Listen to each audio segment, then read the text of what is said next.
Getting nasty on a Wednesday. It's a Fast Lane on 101 ESPN. It is 2:02. Your time check is brought to you by Clarkson Jewelers, an officially licensed Rolex jeweler, with Andrew Marsh, Carey Davis, and Jamie Rivers. I'm Anthony Stalter. Congratulations to Nathan Walker, who received a contract extension today. Well done for Nathan Walker. Really nice player that has developed into somebody that Jamie and Carey can be counted on in a very key role for the Blues. And again, he gets paid. It's another Doug Armstrong contract extension. Yeah, look, I'm thrilled for Nathan Walker. I mean, this guy just lays it out there every freaking game, whether it's blocking a shot with his face, hitting everything that moves, fighting anybody that wants to answer the bell. Like, he's that guy. And, just got to love the way he plays. And look, Nathan Walker's figured it out, quite honestly. He knows what he brings to the Blues. He brings it every night, and he keeps re-signing team-friendly deals. Mm-hmm. So instead of trying to overprice himself out of the market, he doesn't. He's $775 this year, $887.5 next year, $887.5 the year after, under $1 million for the next 3 years. That helps the Blues continue to build a team around guys like this, Walker, Toropchenko, like those gritty players. So this is a fantastic deal for the Blues. I mean, the Blues know exactly what they're getting in him. And, Nathan Walker loves being a St. Louis Blue. It's a team-friendly deal. Meanwhile, Walker's still making, obviously, very good money in the process.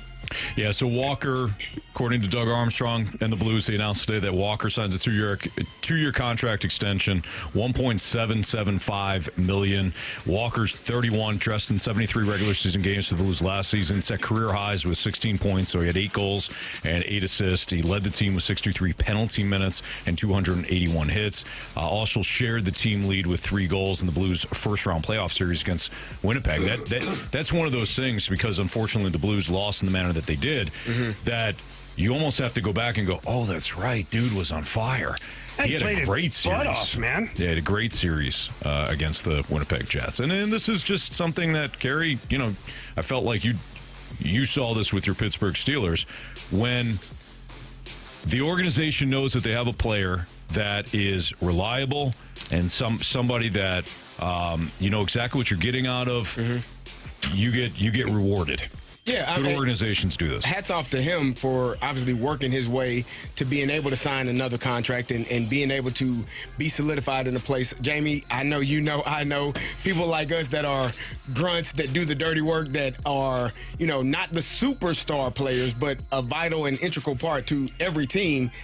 To get rewarded is a great feeling for you as a player. More than a 1-year deal? To know that you're going to be in a place for a couple of years, hell yeah. So good for him, good for the Blues. He's done a great job of really, solidifying that fourth line and that identity line, that energy line. That group comes out, plays hard every day. He's not the biggest person, but he is a mean son of a gun, and he plays his heart out. So, yeah, congratulations to him, and good for the Blues for giving him the contract extension. Yeah, it's awesome for Nathan Walker. Again, like you said, congratulations. Well, Doug Armstrong today held a little bit of a impromptu press conference with the media in town. And, we're talking about Nathan Walker and where he fits. Probably going to be a fourth liner, but there are some spots available on this team, very few. But a lot of people focusing on the third line. The Army was asked about the third line earlier today, and, who he could see being there and who's in competition for one of these spots. Yeah, there's going to be a lot of competition for it. You have, I don't want to do Monty's job for him. I have my depth charts up, but you have a guy like Texier that wants to fight into that spot. You have Joseph that wants to fight into that spot. You have Dvorsky that would like to battle his way into that. You have Stenberg that wants to pop into that group. There's a lot of players that want to pop into that group. If you look at that, we probably have 8 of 9 top 9 spots taken. Bukestad wants to slide into there somewhere, and that's what we want. We want competition. I think we have that right now. But as everyone is, that's today before they've gone up, and who knows what it's going to like tomorrow or the first day with injuries. But I think there's going to be good competition for that group of 9. I think, Sundqvist, Walker, Torp, can provide us really good depth there too. So I do like our depth. Yeah, I like it too. And Army, I love Army, but he's sick in the head, okay? He's sick in the head. in the best way possible because he loves all this competition for roster spots. I mean, what president or GM wouldn't love to have a whole bunch of able bodies competing at the highest level to secure a spot on the team? What that does is that drives the morale of the team upwards. It pushes the tempo, the intensity, the importance of training camp and preseason. It pushes it through the roof because even though Robert Thomas doesn't need to make the team, we know that, right? But you got all these other guys fighting for these spots. It's infectious. You get out there, you see the bottom 6 guys every night battling, fighting, scratching, clawing. It makes the team better. It brings a certain energy to the group. So that's kind of cool because, look, you know, Army also talked about the top end of the forward group. And, you know, we've talked about before how they don't have a franchise player or a superstar player. And so these bottom 6 could maybe drive the top 6 to an intensity level that, you know, has more success for the group. But this was Army today, again, talking about the big dogs on this team and even have a big season. The depth is great, but we're going to need the big dogs to be the big dogs. We're going to need a great year from Thomas. We're going to need a great year from Buchnevich, a great year from Carey, you know, Shen. There's a lot of guys that need to carry the load. And when we do that, I think our depth can be the difference in winning and losing games. But it all starts with the top 2 lines being as good as the other team's top 2 lines. You know, when we watched the Blues win the Stanley Cup in 2019, it was a complete team effort. The depth was outstanding. And yeah, they had I felt like there was a new hero, if not every game, certainly every series. It's a little difficult to win that way though. And I'll even remove the word little. It's difficult to win that way. You want the depth. You need the depth to overcome injuries. But to Army's point, if you don't have guys at the top of your roster that are carrying you at certain points in the season, then you're gonna struggle. You're gonna struggle to win that way. It's kind of like a baseball team that has no pop. You're getting on base consistently, but you can't hit that big shot to get the crooked number. Yes, I'm kind of referring to the Cardinals, Carey, who are down 4-2. But hey, we got good depth. The roster is good from top to bottom. All right, cool. Are your top players performing like top dudes, or are you just a depth team? Yeah. So I like that he said that, even though it's obviously important to have as much quality depth as possible. Sorry about that. Look at the last 2 years. The Florida Panthers. Look at the Vegas Golden Knights the year before Florida won. What do both of those teams, including the 2019 Blues team, have in common? A lot of things. Yeah. Physicality. Yeah. Excellent blue. I mean, what we think is going to be a really good blue line. Yeah. Scoring depth. Yeah, depth. I mean, and 1 through 4. Their best players elevate their game. There you go. Bottom line. The Florida Panthers, look, they're not as blue collar as you think, okay? They are. The problem is their star players will punch you in the mouth too, which is rare. Like Sam Bennett, Matthew Tkachuk. These guys are not afraid of the battle. Barkov, he's not a fighter, but he's not afraid of the battle. Reinhart, not afraid of the battle. Verhaeghe, not afraid of... So they have unicorns on that team, which is why they're back-to-back Stanley Cup champions. 3 times in a row they've made it to the final. Who the hell knows this year? They just keep adding more good players to that team. So I think they're going to be a contender again this year. But as we drag it back to the Blues, you look at the Blues, and their roster is filled with good, solid, blue-collar players, and then you have the upper echelon as far as dynamic talent is concerned. Robert Thomas, Jordan Kyrou, Dylan Holloway, those are your top 3 guys. What is Jimmy Snuggerud? We'll find out. We're going to talk about all that stuff today, too. But for the Blues, those top guys got to elevate their game, and then the depth players have to do their job. And if you're able to do that, you pair that with a good blue line, like you said, and then outstanding goaltending. Like, I'm not saying the Blues are a Stanley Cup contender. I'm not. That's so far down the road. Yeah. But I'm really excited for the beginning of this season to see kind of where they slot in after the first 30 days of the season.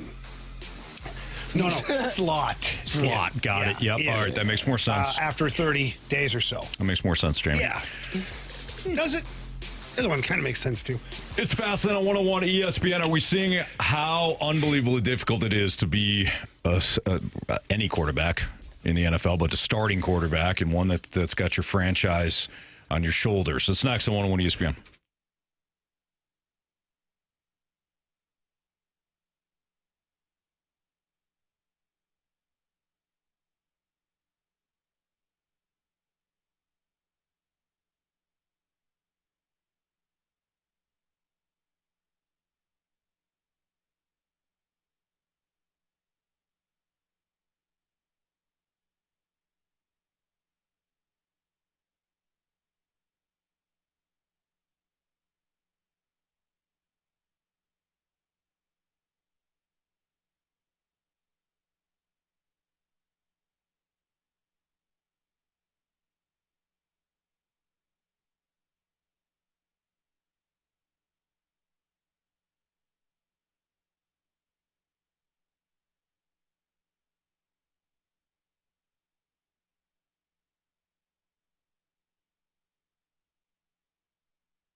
If we had not seen Caleb Williams last year, if this was his first year, if everything we knew about him as an NFL player were just the 2 weeks we've seen so far, what would we be saying about him? Oh, you'd be saying he's an uber-talented quarterback who has very unique traits as far as throwing the football.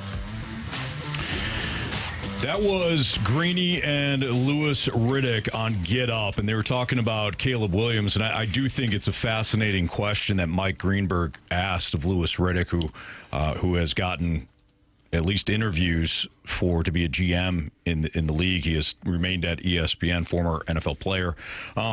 I think it's a fascinating question because I don't think Riddick is wrong. Caleb Williams may have plenty of. He may have a really big learning curve, and in fact, I think he does.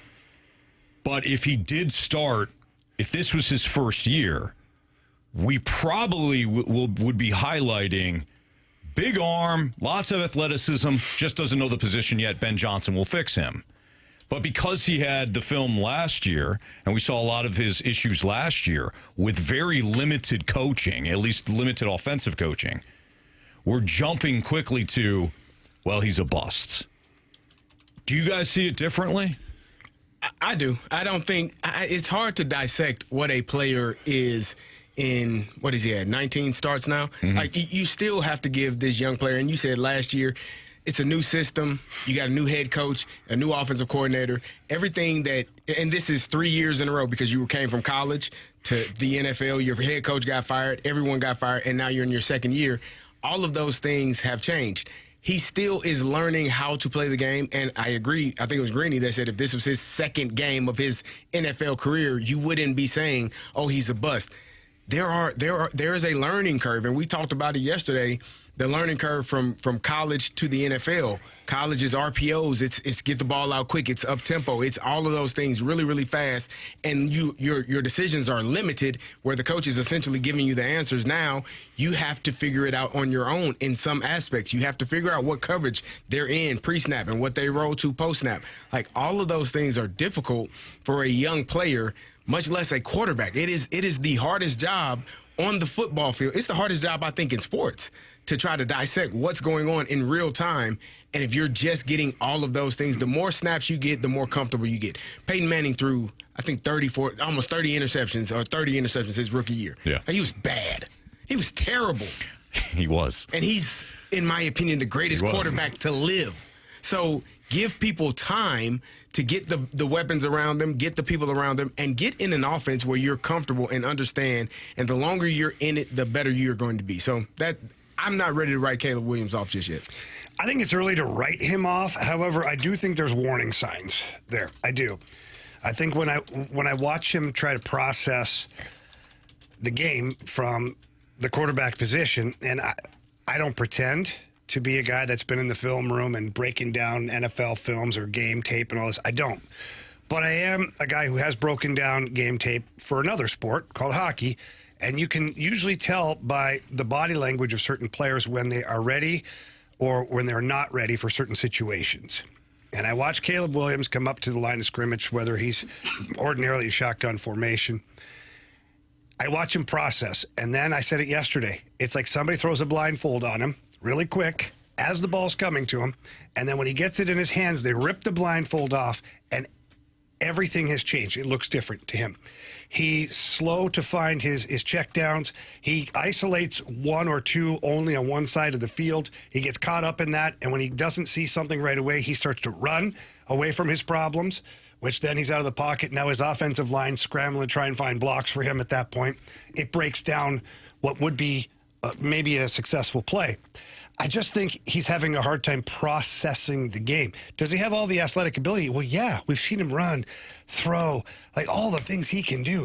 He's a wonderful athlete, but sometimes wonderful athletes don't necessarily make great quarterbacks either, because you look at Tom Brady, not a great athlete.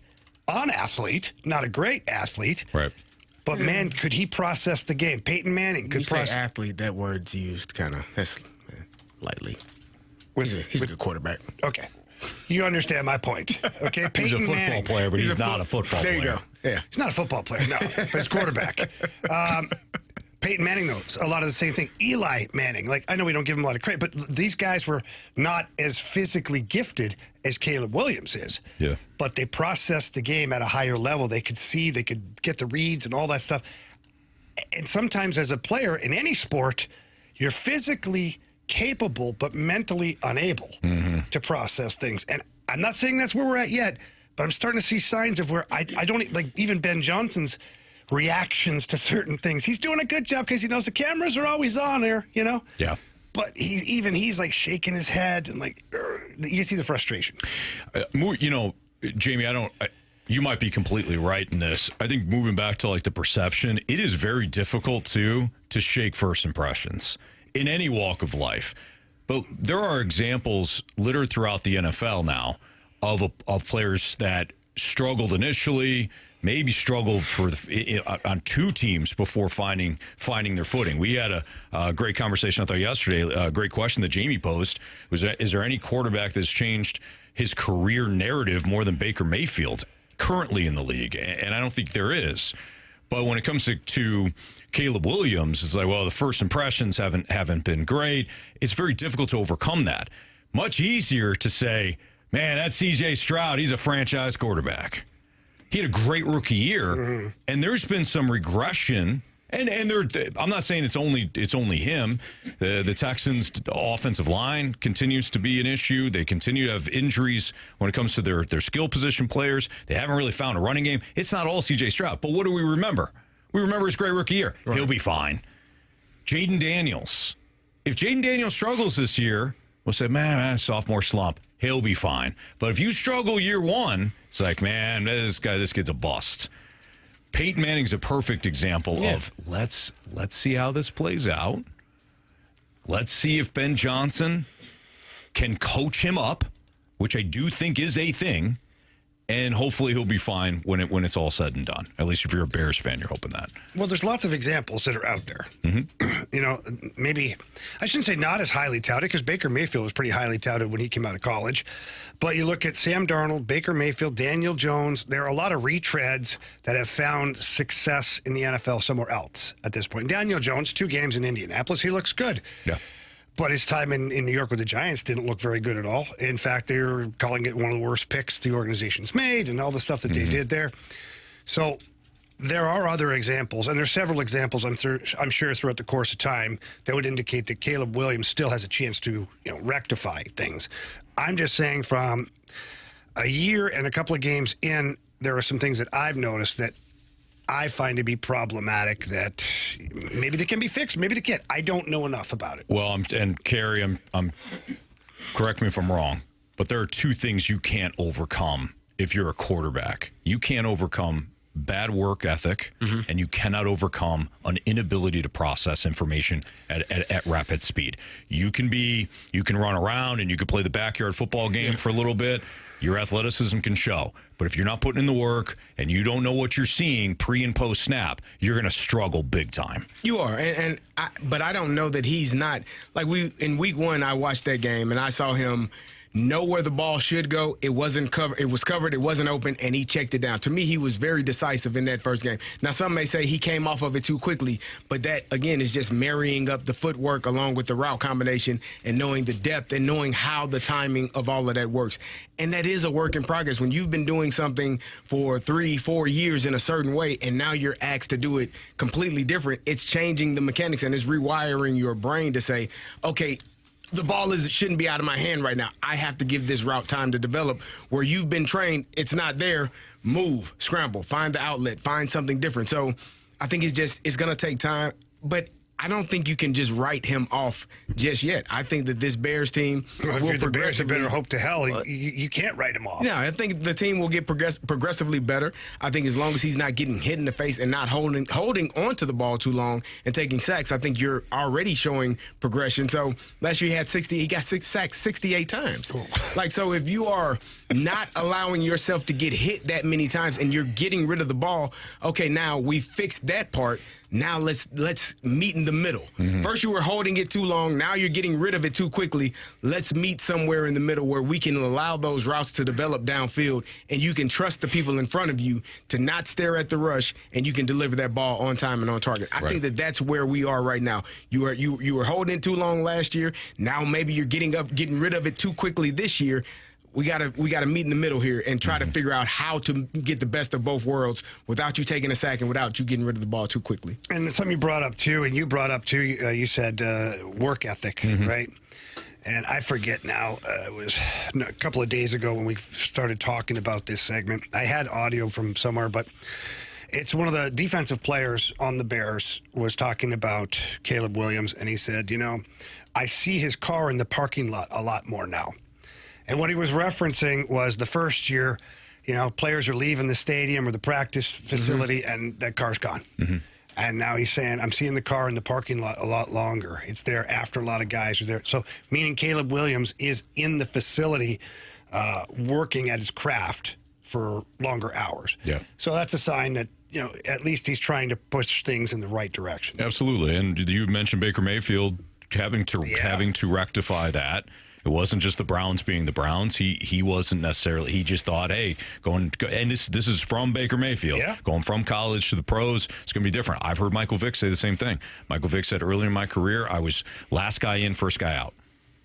And I just didn't understand the work ethic that was needed to put in. Andy Reid helped him with that. Andy Reid, once he got out of prison, he goes to the Eagles. Andy Reid said, hey, look, you're a quarterback. We're gonna have to sit you down. We're gonna have to. You're a hell of a talent, here. Son. Yeah. We're gonna have to do some work, though. And Vic wound up having some really good years under Andy Reid. So it's not just the player and all that. It's the coaching. Yep. Sometimes you guys know a teacher. So one teacher can make all the difference. One coach can make all the difference. No doubt about it. It's Fastlane on 101 ESPN. You'll hear from Doug Armstrong on Logan Mailloux, the trade involving Bolduc, expectations for Logan Mailloux, and Marsh has got kind of an interesting question here when it comes to Logan Mailloux and his development and how fans perceive it. That's next on 101 ESPN.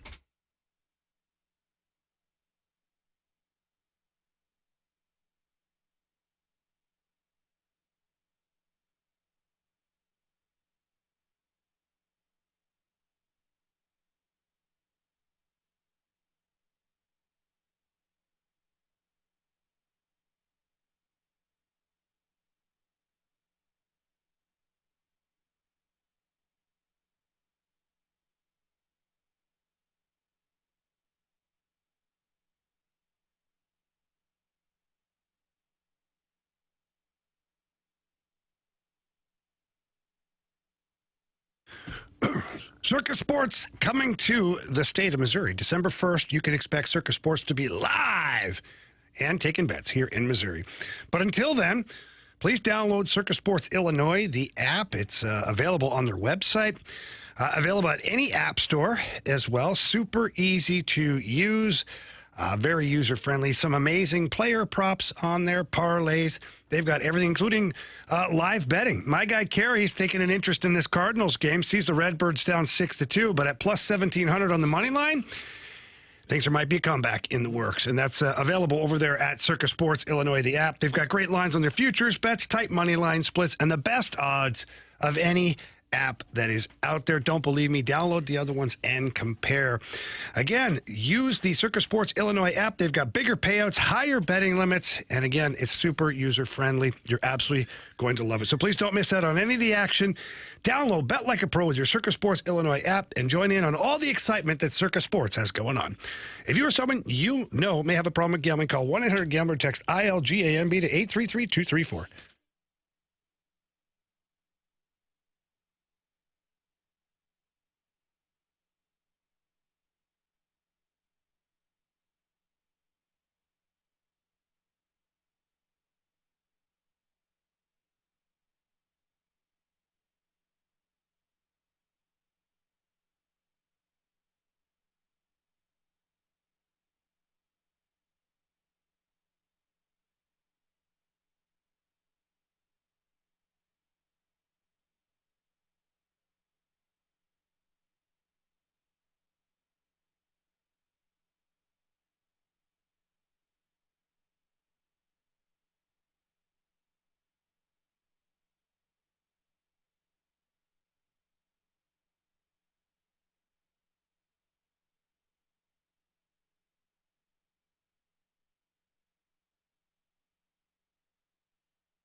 101 ESPN Sports Center.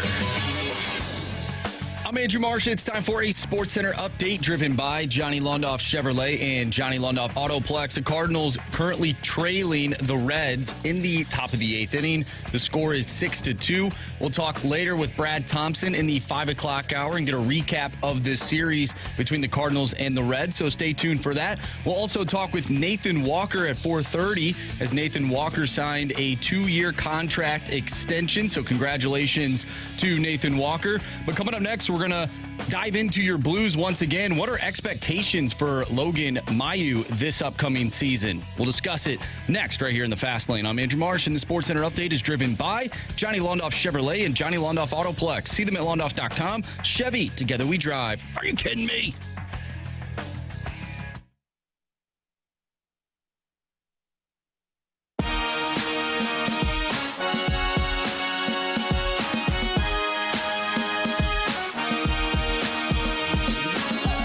Doug Armstrong chatted with the media today.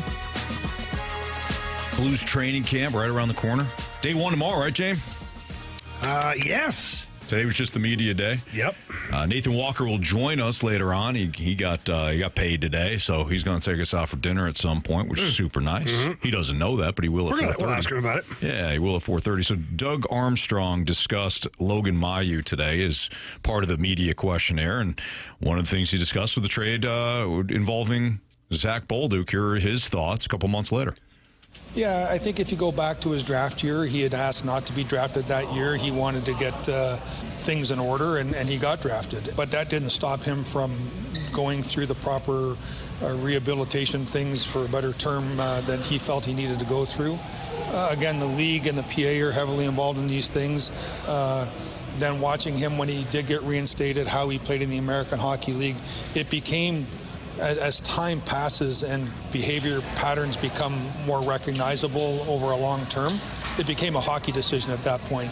And the hockey decision was a very hard decision for us. When you draft a player like Bolduc and you develop him, and he's at every development camp, and you see the impact he has on your team last year, it's a hard decision, but seeing some of the depth that we had up front, seeing an area to improve our team with a player like Mailloux, right shot defenseman, can play the power play, physical. It seemed like to readjust the depth charts, it made sense for us. And in the NHL, you have to give to get. Like we got Ryan O'Reilly, but we gave up Tage Thompson. Like that, those are trades that I think everyone's happy with, and hopefully this is one that Montreal and the St. Louis Blues look back fondly on. They call those hockey trades, Jamie. Yeah, and Army goes in depth there about Logan Mailloux. And look, anybody can go and Google, kind of some of the things he went through. He made some bad decisions as a young adult. Do you carry those bad decisions for the rest of your life? I'm sure Logan Mailloux will, but I don't think, to Army's point, as far as second chances go and things like that, I don't think that needed to be carried on any longer. You live, you learn, you get smarter, you make better decisions. But as far as a hockey decision is concerned, this is one that's interesting. Mm-hmm. It's interesting for the Blues to get a guy like Logan Mailloux, and the big right-handed shot defensemen that play physical, that can bring your power play to a higher level, they're not easy to find. Right. And most of the time, if you can't draft them, you're not getting them. So Army now did the Broberg-Holloway offer sheet thing, which he stole 2 prospects from the Oilers, and now he traded a very good young player in Bolduc and took a really promising young defenseman from the Montreal Canadiens. Now, as far as expectations are concerned for Logan Mailloux, Army set the record pretty straight here with that one. Yeah, I was honest with him. It's his job to lose, and I find honesty's probably easier both ways when it's positive and negative. He's put the work in this summer.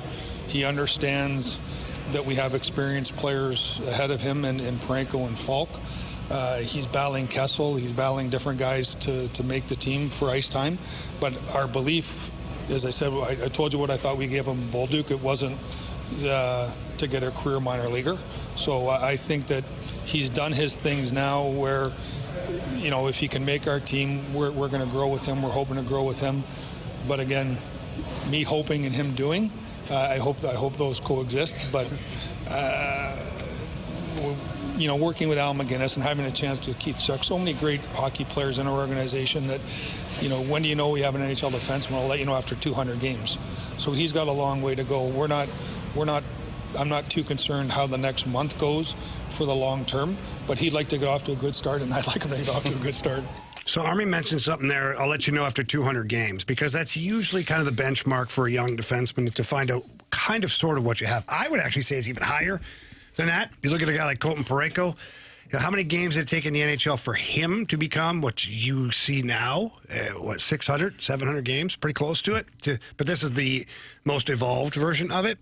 But, Marshy, I know you had a question when it comes to young players, development, expectations, whether it's Blues or Cardinals. Yeah, we've seen with the Cardinals, Jordan Walker, Nolan Gorman, a lot of people really aren't fond with their developmental process and the production that they are giving to the team right now. So I just wonder, because I assume that there's a lot of Cardinal fans that are also Blues fans and vice versa.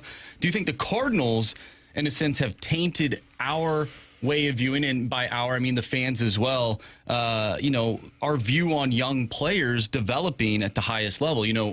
Doug Armstrong just said 200 games, but Logan Mailloux was traded for, I would say, a fan favorite, or at least a guy who was becoming a fan favorite here in St. Louis, and that being Zach Bolduc. You make that trade, I wonder how many games the fans will give Logan Mailloux in terms of expectations, while Doug Armstrong said it's probably 200. Do you think fans in the modern day have that much patience? So I think St. Louis sports fans are smart enough to tell the difference, okay? And what I mean by that is when you look at the track record of John Mozeliak recently, developing talent and turning into major league players, fans are probably frustrated for the most part. You have your outliers, but overall, I think they're frustrated. Promised a lot and not delivered very much.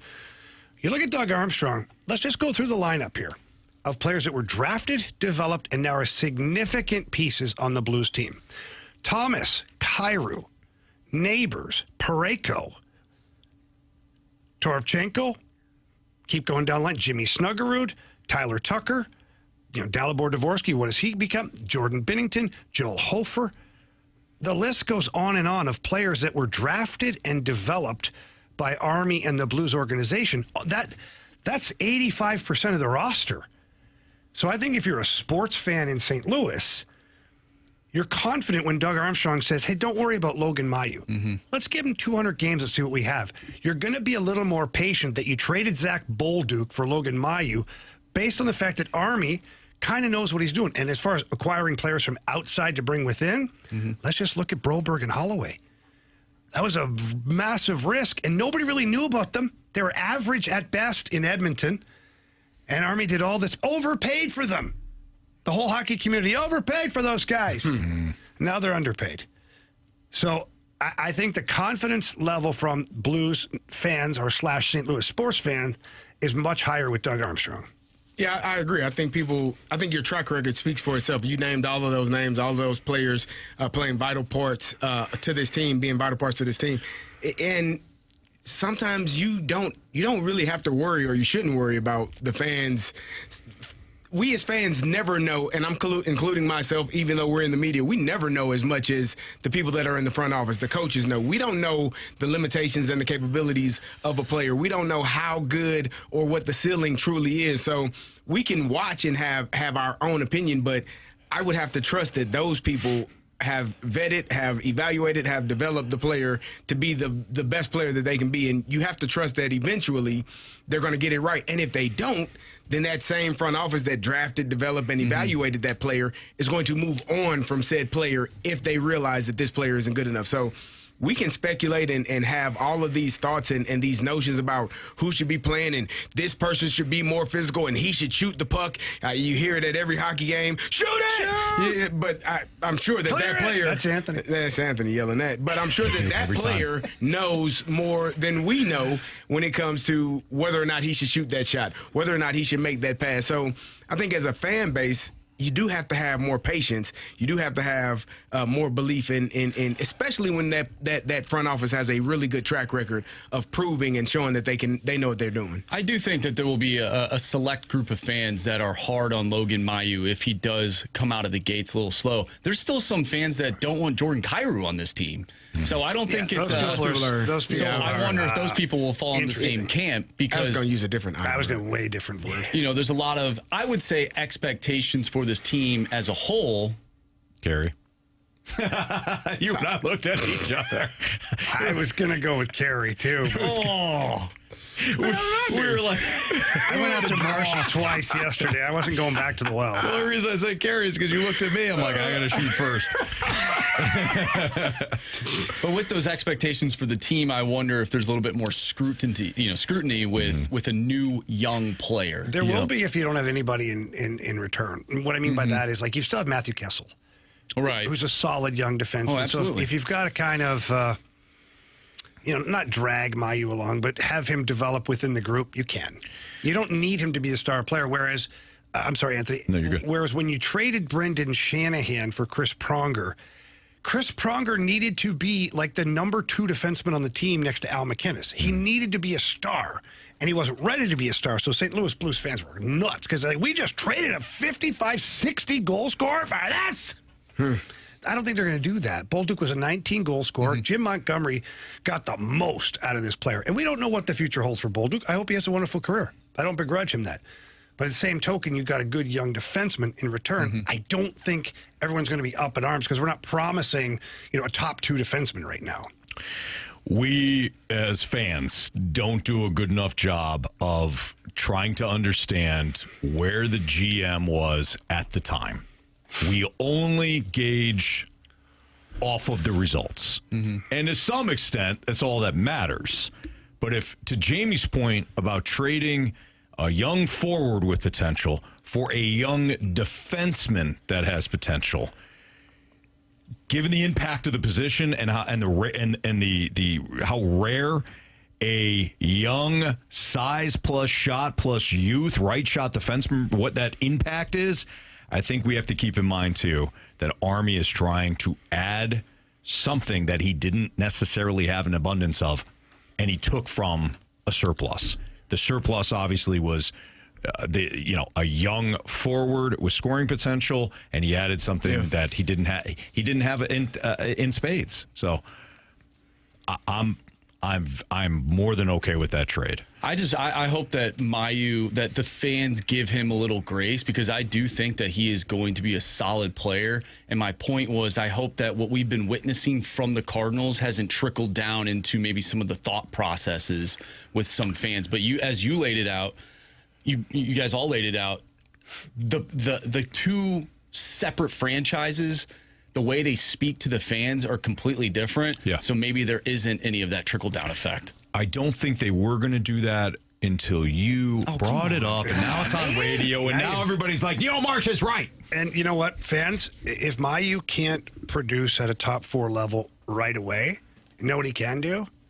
Beat the snot out of somebody. He can put someone's head through the boards. And guess what that does? Makes a lot of people happy here in St. Louis. Ooh, I like this guy. He can stay. It's Fascinating on 101 ESPN. There wasn't that long ago that there was something that worked in the NFL, and I mean really worked, and everybody's on board, and now it's been a disaster. Oh, boy. What can teams learn from it? That's next on 101 ESPN.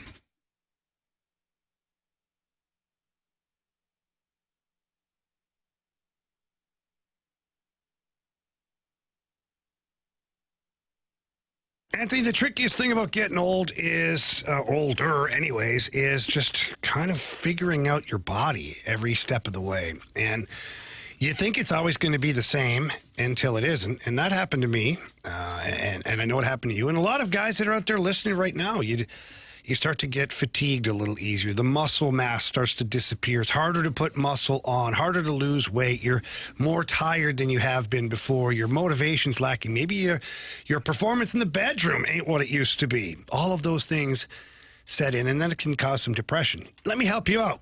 Head over to Mentality. They got 2 separate locations, South County and Chesterfield. Just sit down and talk to them. They're awesome to deal with, and then they're going to do a full blood panel, and that's where you find out what's going on. That's really where you find out what is making you tick or not tick, and that's when you can start to change your life. And they check in every, depending on the program, 5 to 10 weeks. I probably need to be checked, pretty soon. I went off on a listener yesterday. I might need, my program to be adjusted, Jamie. It happens. Oh, your attitude. It does. Well, hey. You know what? Feeling good today. Yesterday, maybe not so much. Mm-hmm. But here's the deal with mentality. Again, they constantly check in. They redraw your blood every 5 to 10 weeks, and they say, okay, hey, how you feeling? Let us know. Here's your levels. Here's what's going on. It's safe. Most insurances covered. Mentality covers most insurances. They do a great job of ensuring that when you walk out of there, you are seeing the best results. And the best results could mean high energy, could mean, like you said, Jamie, increased strength inside the gym, more clarity. Mood swings are less and less. All right. Mentality is fantastic. You'll love it. And we certainly have as well. MentalityHealth.com/radio is where you can book your appointment, or just head down to South County or Chesterfield, 2 different locations, and tell them Jamie and Anthony sent you. It's Mentality.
to win games, you have to win the game, not lose the game. Mike McDaniel's not wrong. He was not wrong when he said that. Vibes of Herm Edwards. I mean, play to win the game. Play the game. Mike McDaniel 3 years ago, everybody was in on that offense. Mm-hmm. They hung 70 some odd points on Denver. Kind of the talk of the league. Now it didn't come without its his doubters. Carey, I think you're actually you're one of them that say, hey man, that shtick isn't going to work all the time. Yeah. But I think even you like the offense, the way that he was doing things. Yeah. So 3 years ago, the Dolphins again kind of took the league by storm in some respects offensively because of Mike McDaniel. But 3 years later, now instead of being in on the joke, he has become the joke. And everybody's waiting for him to get fired. Mm-hmm. My question is, one, what do you think happened? And two, what do you think is the lesson that all teams, not just football teams, but sports teams can learn from this exact situation? Like, what is the lesson here? You have to be in control of your situation. And in terms of, I understand being a player's coach, and I understand of letting your guys be who they were. Tony Dungy never raised his voice. Some people, and then you have Tom Coughlin, who I think shouted and screamed all the time. Like he was very hard and believed in having tough practices and practicing for hours. And Tony Dungy probably didn't talk much higher than this, but every man respected him. I think it starts with respect. And I'm not saying that team disrespects him. I don't know. I think that he's been touted as an offensive genius, and these plays are going to be outstanding. First things first, you got to protect. You got to get that part of it correct.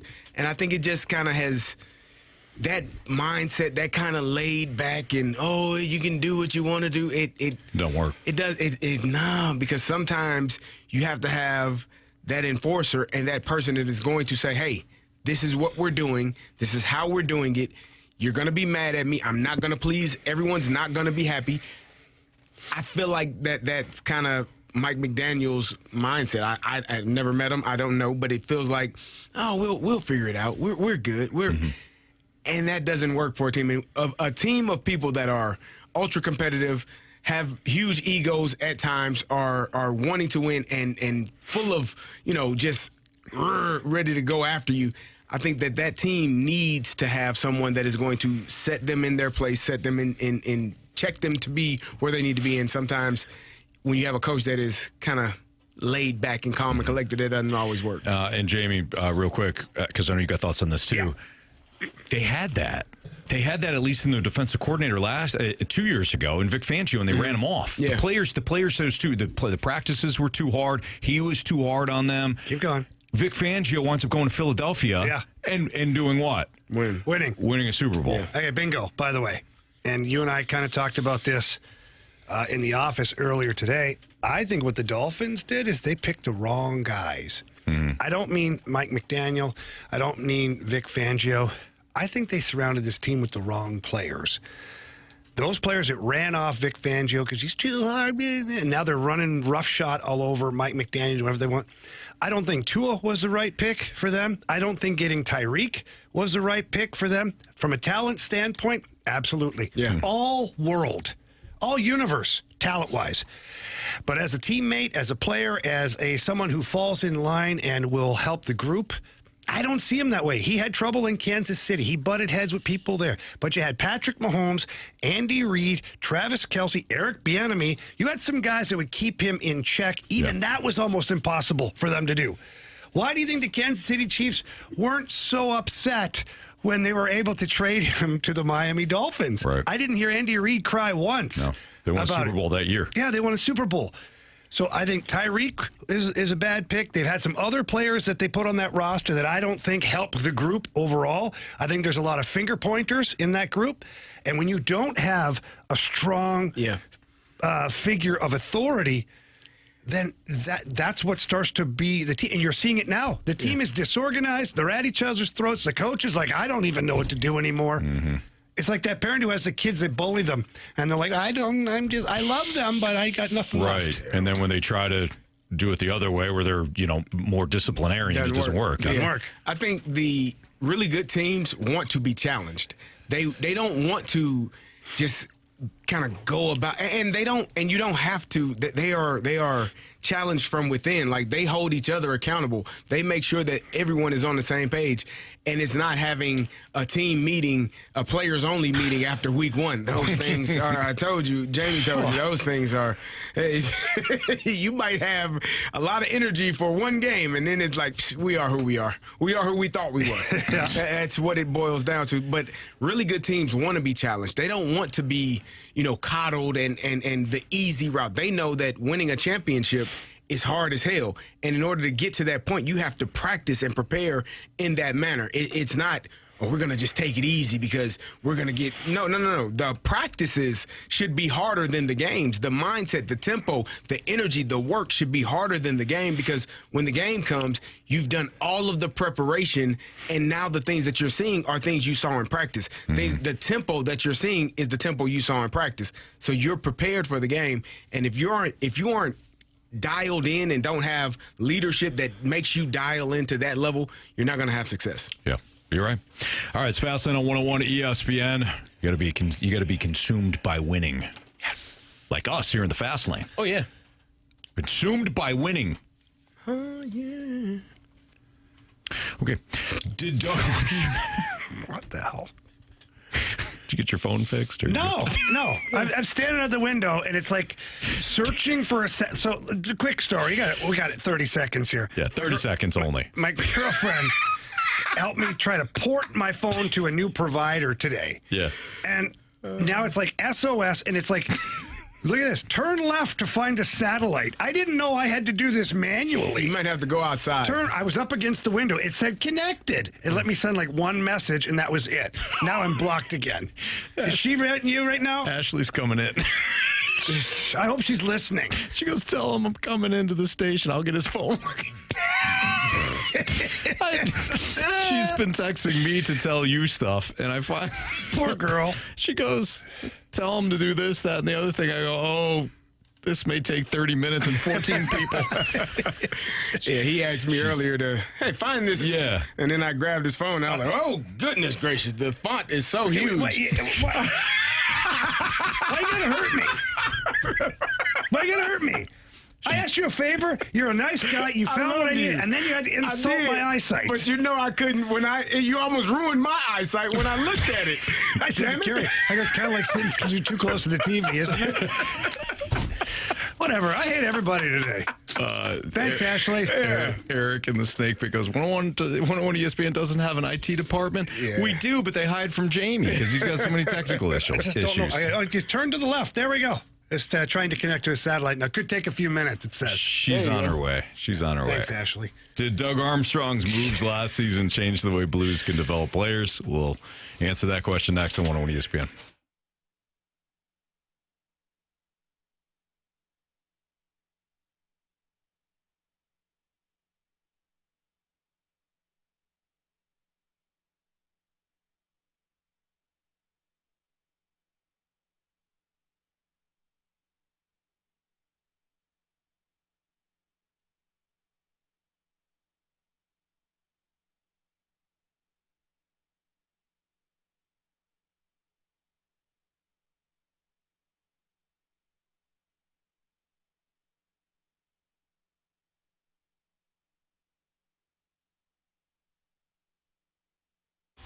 If you're looking for a bathroom that feels brand new every morning, then you got to check out Mosby Building Arts Out of This World sale. It's happening right now. You can get 5% off, 12 months, no payments, no interest, or low monthly payments, but only through October 31st. You got a little bit of time here, but again, if you're looking for a brand new bathroom, Mosby Building Arts, now's the time to give them a call and attack this sale. Right now, a beautiful new bathroom can start at just $279 a month. You can upgrade outdated fixtures. You can add spa-like touches. You can improve efficiency, even fix leaks or ventilation issues. You could turn your bathroom into the relaxing retreat that you deserve, or just, make it completely upgradable.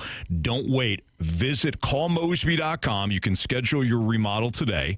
Again, the sale happening right now through October 31st. Get 5% off, 12 months, no payments, no interest, or low monthly payments, but again, only through October 31st at Mosby Building Arts, the right remodeling company.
It's Fastlane on 101 ESPN.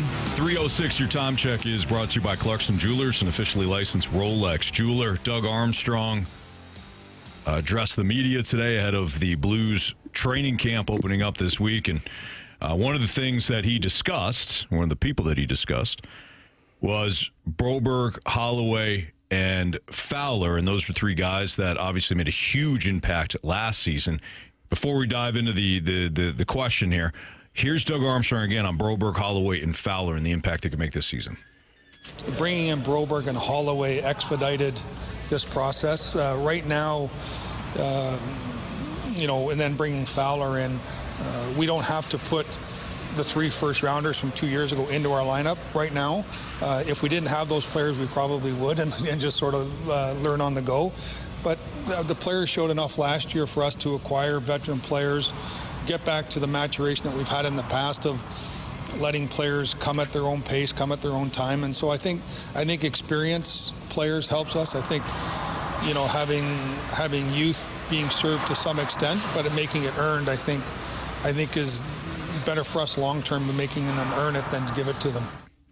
So, Jamie, did Doug Armstrong's moves last season change the way the Blues can develop players? Yeah, so you heard Army talking about there. Like, he's not forced to sandwich into 3 first-round picks that they have and force-feed them to the NHL because they need to develop them or the roster needs players. Mm-hmm. He doesn't have to do that.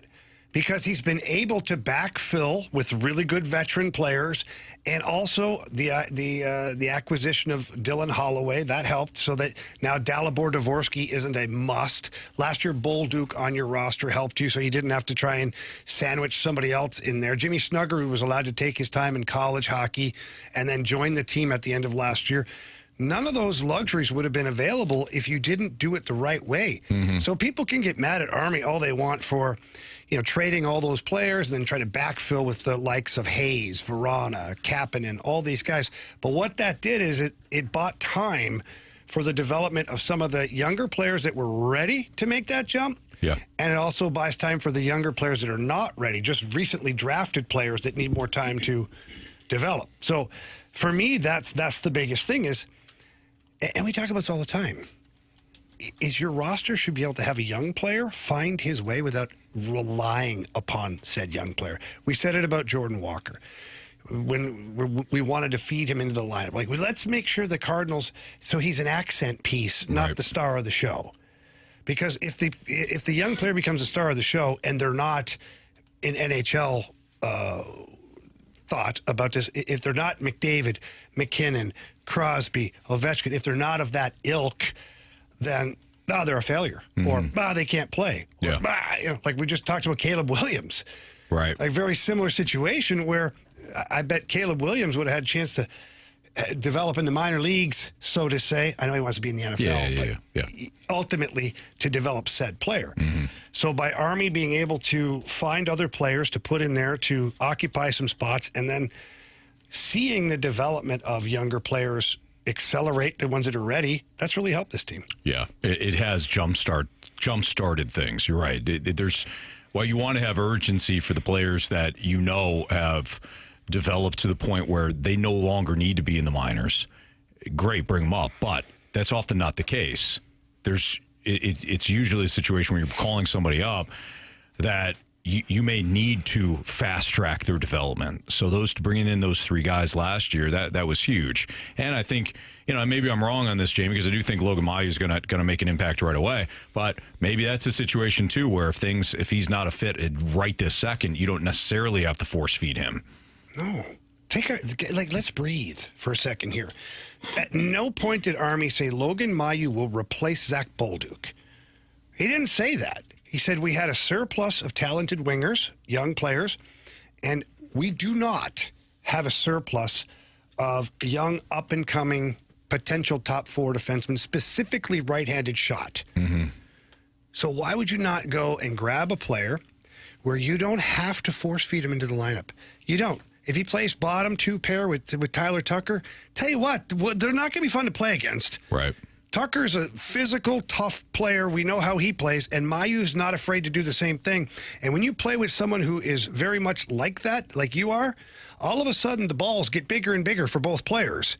And they play with pucks, though. Yeah, you're right, but they have a cup for these. Anyways, they can run around and play physical and do all sorts of things out there, and nobody's going to want to mess with that. So all of a sudden there's value in the player in a different way while he develops. And if he can't play, you got Matthew Kessel, who's proven he can play in the NHL, specifically in a bottom two pair. Yeah. So I just don't see the issue with, where things are going. And I definitely think that Blues fans, along with coaching staff, should be patient with this young man. I think, and I said this last week or a couple of weeks ago, I think the team construction is awesome.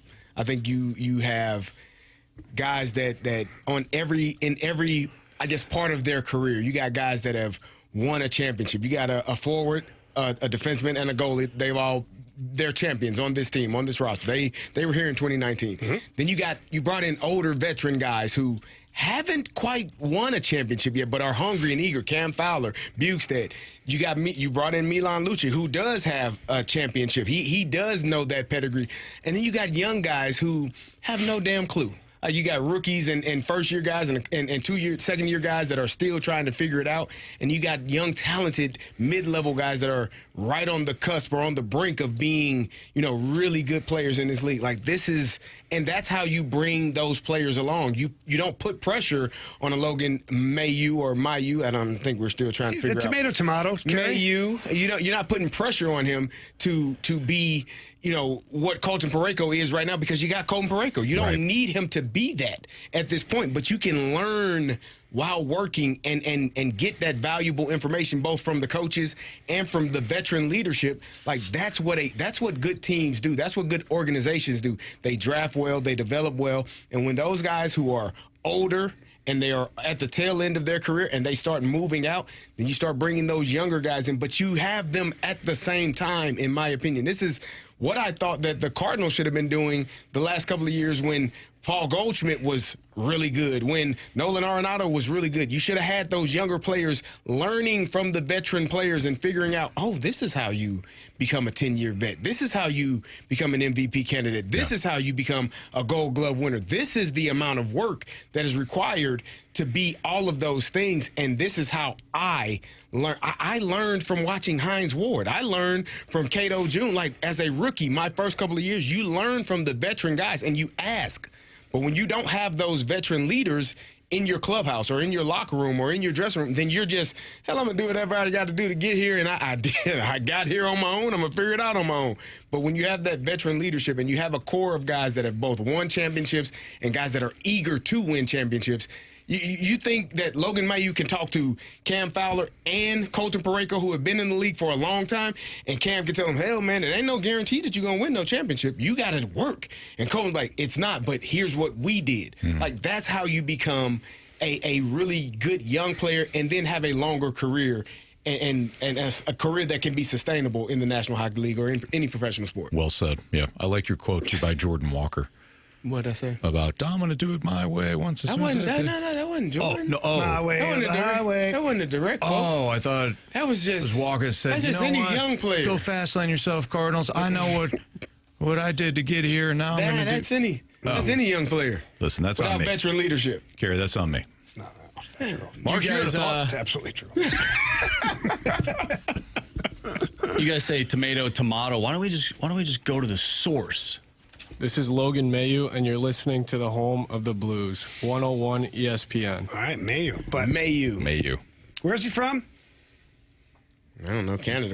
From Canada. Yeah, he's in Canada, and it's spelled that way. It's French. It's Mailloux. But Mailloux. I'll debate that with him some other day. Mailloux. Teach us what his name really is. I don't think you tell him how to say his whatever name. the hell I want, Carey. I don't think you can tell. I can tell him. You have to listen.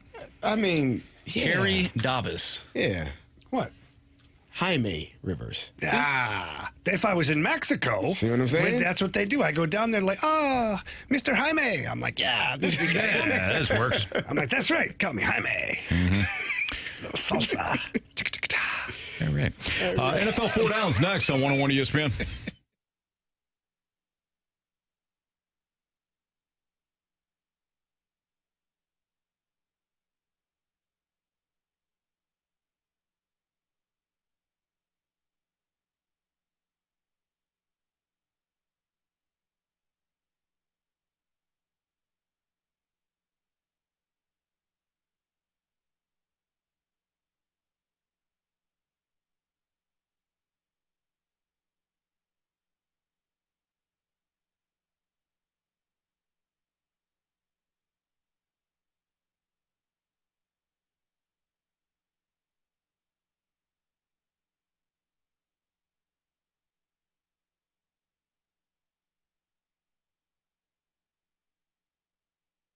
If you're looking to remodel your kitchen, your bathroom, or that outdoor living space, please call my friends over at E&B Granite. They have been in the business in the St. Louis area for over 2 decades. And let me just tell you about the company. Just a fantastic group of people, right from ownership all the way down to the technicians, the in-house design staff. They're fantastic at what they do. And they've got an unbelievable selection of countertops. Anything you want, any style, any kind of countertop, whether it's granite, whether it's marble, soapstone, all of those are available at E&B Granite. They've got all sorts of different kinds of cabinets. What they do have is exactly what's going to match your budget, and they're going to maximize your budget as well. And please stop down in person. You'll love the showroom. 6135 Manchester Avenue. Talk to the in-house design staff. They're going to do an amazing job for you. Or better yet, you can always give them a call, book an appointment so they're ready for you. That number is 314-645-9300. Again, that's 314-645-9300. Or you can visit enbgranite.com. That's ENB Granite, luxury for less for Missouri and Illinois.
Time for NFL 4 Downs here in the Fast Lane on 101 ESPN. Hit it. First down. All right, Anthony, Daniel Jones, old Danny Dimes, continues to play well in Indianapolis. Is that an indictment on Brian Daboll? Yes. I think it's an indictment on Brian Daboll. If he goes to Shane Steichen, and Shane Steichen is able to maximize Daniel Jones' talents, and who knows, it's only been 2 weeks, but he's looked great in 2 weeks. But if Daniel Jones thrives with Shane Steichen, and under Brian Daboll, he was a one-hit wonder, then yeah, I think it's an indictment on Brian Daboll.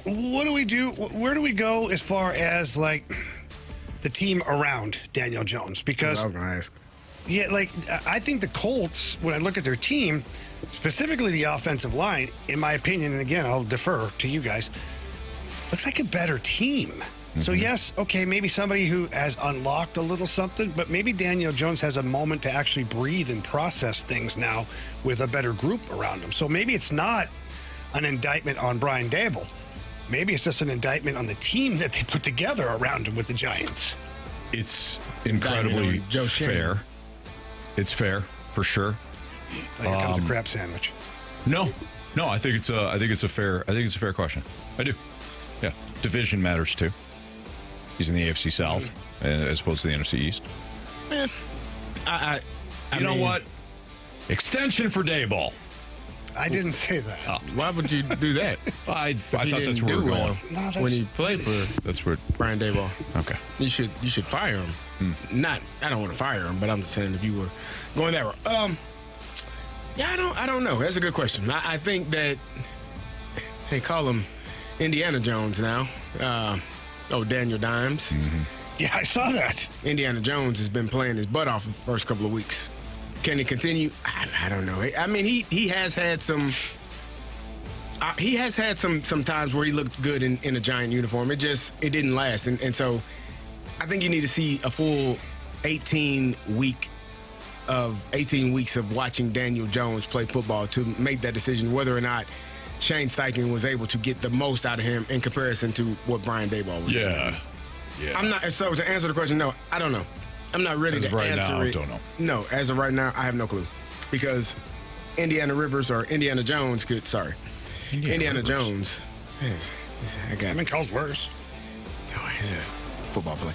Indiana Jones is he is who he is right now. Yeah. He'll give us time. Fair. We'll let you know in 3 weeks. Second down.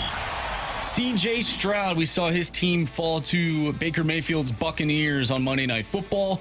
C.J. Stroud's numbers have gone backwards from his rookie season, but has his overall play regressed too?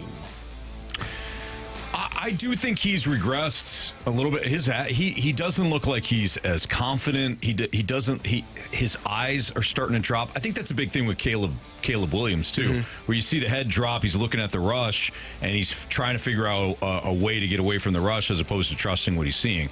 I think C.J. Stroud, there's a little bit of that with him.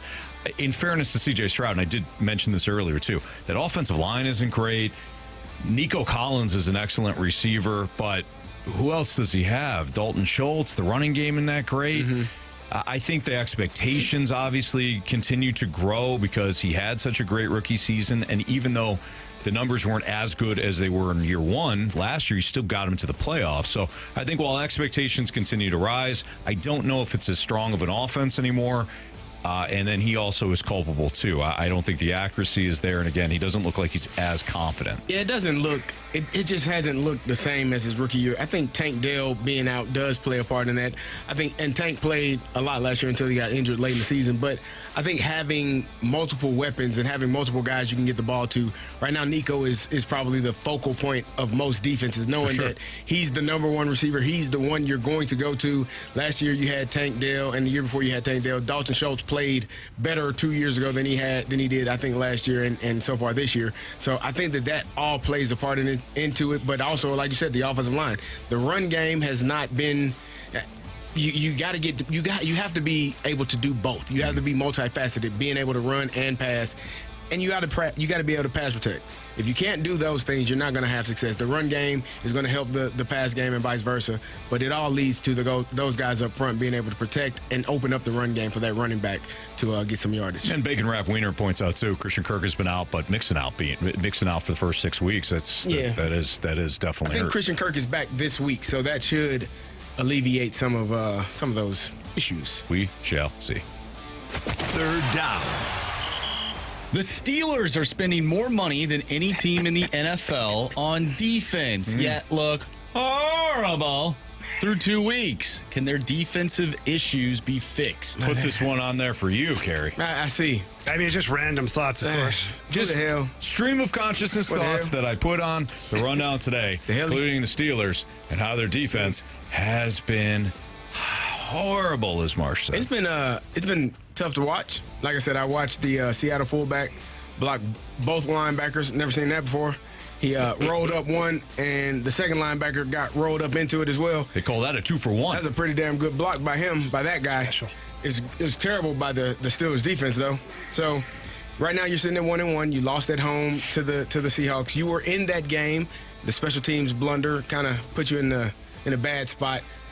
I'm not ready to say that it is all bad yet, but those first couple of weeks, that first week specifically, was atrocious as it pertains to the run game. And that's something that I am not accustomed to seeing. Like Pittsburgh football, in my recent memory and throughout the entire time that I've known it, is run the ball and play good defense.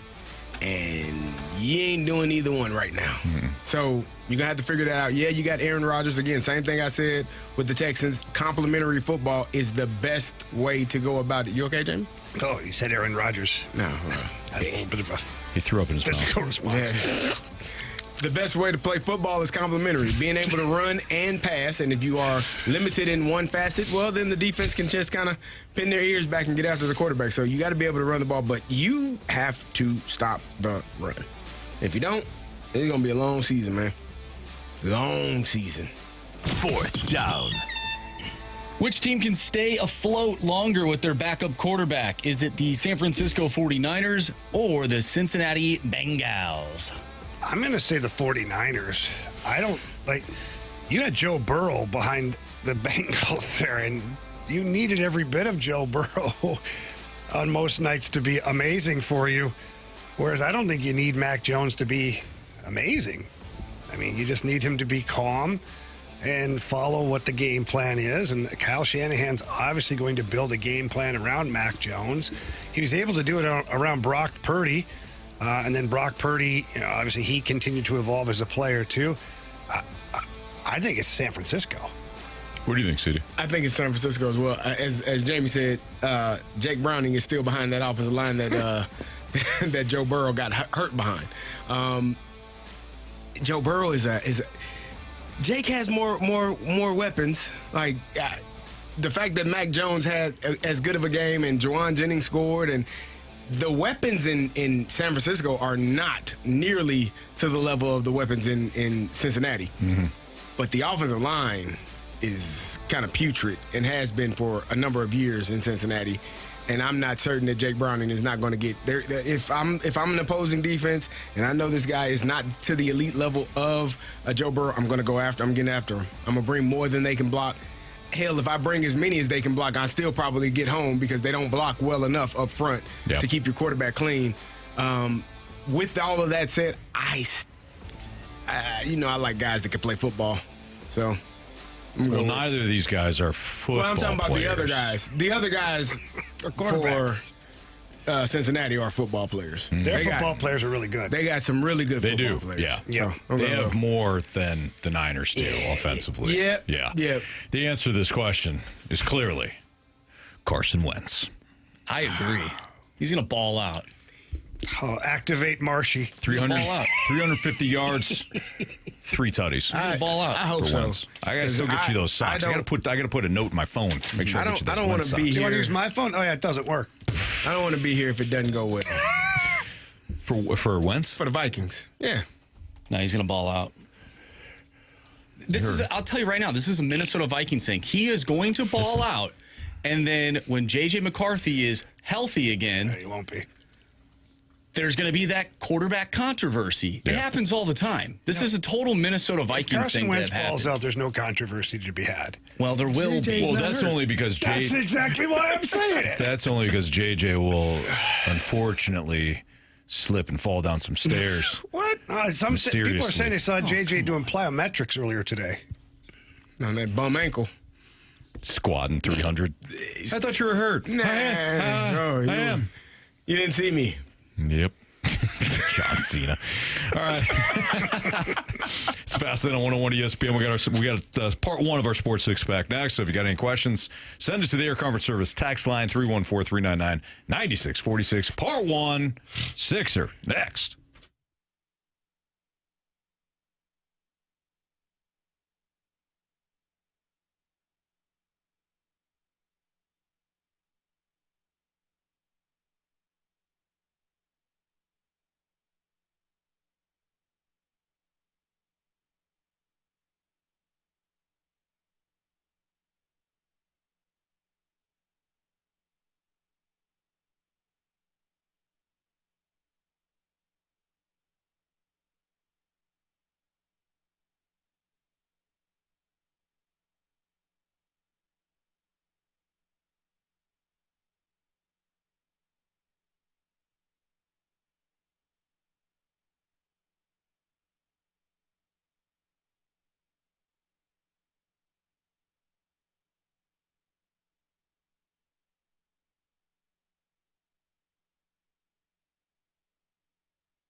101 ESPN Sports Center. I'm Andrew Marsh. It's time for a Sports Center update brought to you by Saliga Heating and Cooling.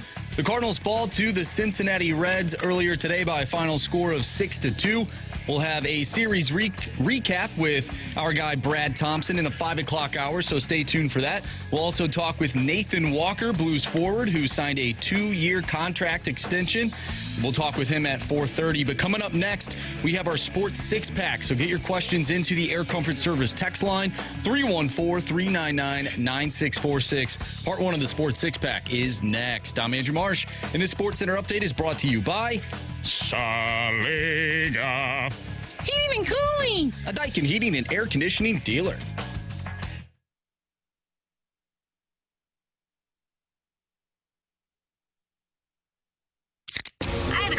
It's time for the Fast Lane to answer your sports questions. I want to ask you a bunch of questions, and I want to have them answered immediately. Asking me all these weird questions. Answer the question. Answer the question. Answer me! Refreshed by Urban Chestnut. Urban Chestnut Swickle Light Premium Light Beer. Live your lifestyle, St. Louis. All right, if you have a question, send it into the Air Comfort Service text line at 314-399-9646. We got part 1 of the Sports Six-Pack. Question 1, please, Marsh. Question number 1. From the 636, is there any way for Mizzou to have a rivalry game that's on par with CMU and Western Michigan? I just don't feel like anyone really cares when they play Arkansas. It's gonna be tough. Did you text this in? Who the hell knows how? What's it, Mizzou rivalry game? What's the name of the rivalry game? Central Western Weekend. Well, it's Central Western Week. Okay, hang on. And they play for a cannon. Okay. A cannon. Was this just about Mizzou? Yeah. Did we not just go over this last week? Don't do that. The border war? Did they not already have their big game? Well, they did, but I think what they're asking is consistent rivalry. Yeah, if they play Kansas, at least in football. If they play Kansas every year, that would be a consistent rivalry. That would be on par. Are they? Never mind. I think Mizzou should play Kansas and Illinois every single year. I don't see why they don't play Illinois. I don't know why they don't. Sure. I agree. Carey, you bit your tongue. Why? Is Illinois scared? No, we play them in 26 or 27. I don't know. Those are supposed to be good years, I've heard, for the Blues, for Illinois, Mizzou, apparently the Cardinals, too. 34. Oh, is it 34? It's 34. I thought it was 26, 27. No. I was just taken aback by the Central Western Weekend rivalry and how. I don't understand why you've been taken aback on that. It's a legit question. Because. Okay. Yeah. So I'll say it. Take it from me. Don't question a rivalry or people get mad. I'm asking. I want to ask Anthony this, and I don't want him to take it, be offended by it. If you were going to choose a rivalry for Mizzou to kind of follow or take after, Ohio State, Michigan, Miami, Florida, hell, Clemson, Georgia Tech. That's why I asked, did you text this in? Central Western Weekend is not high. They pale on the list of. I think there's a lot of listeners that really appreciate what the Chips have to offer in terms of their Did they watch the Chips play against Michigan? Well, you know what? Did we watch the Cardinals play all year? We ESPN did. Plus. We're still fans of the team. Doesn't mean that we're excited with their on-field production. Thank you, Marsh. Don't worry about these two. They just don't get it. Everybody knows the obvious ones, Marsh. It's the under the radar rivalries that have true hatred. Way under the radar. And that's one of them. Yeah. Carey doesn't get this because he went to Illinois and their rival is Northwestern, which nobody knows that's the rival. Right. Because it's not impactful. It's not a good team. You can't have a bunch of smart kids going up against a bunch of smart kids and call it a rivalry. You know what I mean? I mean, you could. Cal and Stanford I'm sure have a pretty good rivalry. Too. No, they don't. That's my point. I'm sure there's that some Harvard-Yale debaters out there that have a rivalry. It's not ugly. It's a gentleman's game. Bloodshed. Should see those guys get Army Navy is a really good. That's a great one. Yeah, that is a good one. But they're smart on a different level. But they're not really good at football, most of the time. They are very good at football. I mean, you know. Come on, Army beat was- Kansas State this year. Yeah, they did. Army was Well, Kansas State, No, we know no, that. no, we're not doing that. I've already apologized. We're not doing that.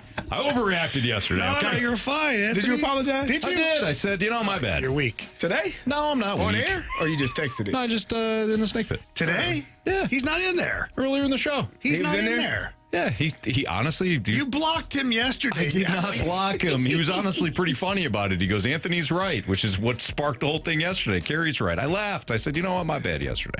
He said, all good, man. We're cool. He's had a You're a good bigger sleep. man than Everybody me. had a good sleep. We're okay? It's called forgiveness. What the hell does that mean? Look, I overreacted yesterday. F word. F word. It was towards the end of the show. on these airwaves. I apologize to NY. I overreacted yesterday. Forgiveness. Well, he doesn't have to forgive The me. I'm moment you just saying. turn your back, though, NY's going to sewer you. No, he's not. It's all good. That's why you never forgive. He'll pick It was a new toward target. It was toward the end of the gonna come- show. yeah. I was a little cranky. I was a little hungry. Maybe a little tired. You're not yourself when you're hungry. No. You need Snickers? Yeah, probably. Okay. And NY, I apologize. It's my bad. Hey, we're NY apologized overreacted. or you did? No, I did. I'm apologizing to Cincinnati. NY. We're on to Cincinnati. We're on to Cincinnati. We're on to question number 2. Fire extras. Question number 2. You better Tell understand me that. when the Central Western weekend is. I will. See if I can make the game. All right. The 636 text in, will Marsh actually say one of my questions on air today? I will. Do you think Chaim Bloom will last long enough as Pobo to see the Cardinals make the playoffs? Sure. Well, yeah. Look how long they stuck with Mosaic. Wow. I didn't mean it like that. I meant like it'll happen here in a couple Oh, we of have an update on my phone here. couple of hours. I mean, We've a couple of years. Enlisted the help of a doctor here. Oh, hello. Oh, hey, doctor. Do you know, by the way, you guys know this, and Ashley, by the way, Ashley's here with us to help me with my phone. You guys know it's nightmare fuel for me to change phones or to anything with technology. Listen. And Ashley had me change providers today, and I lost total connection with the world. Yeah. You're working, though. What do you- So it shouldn't matter. You had to turn it off and turn it back on. And there was this Is that I can't see it. Oh, my there God. was this nice red button where it says activate your eSIM. Oh, my goodness. It's done now. Ashley. You Jamie. drove up here to turn his phone off and turn it back on? What the hell? Okay, first of all, that's bull. Because you saw what it said, Anthony. Did you or did you not?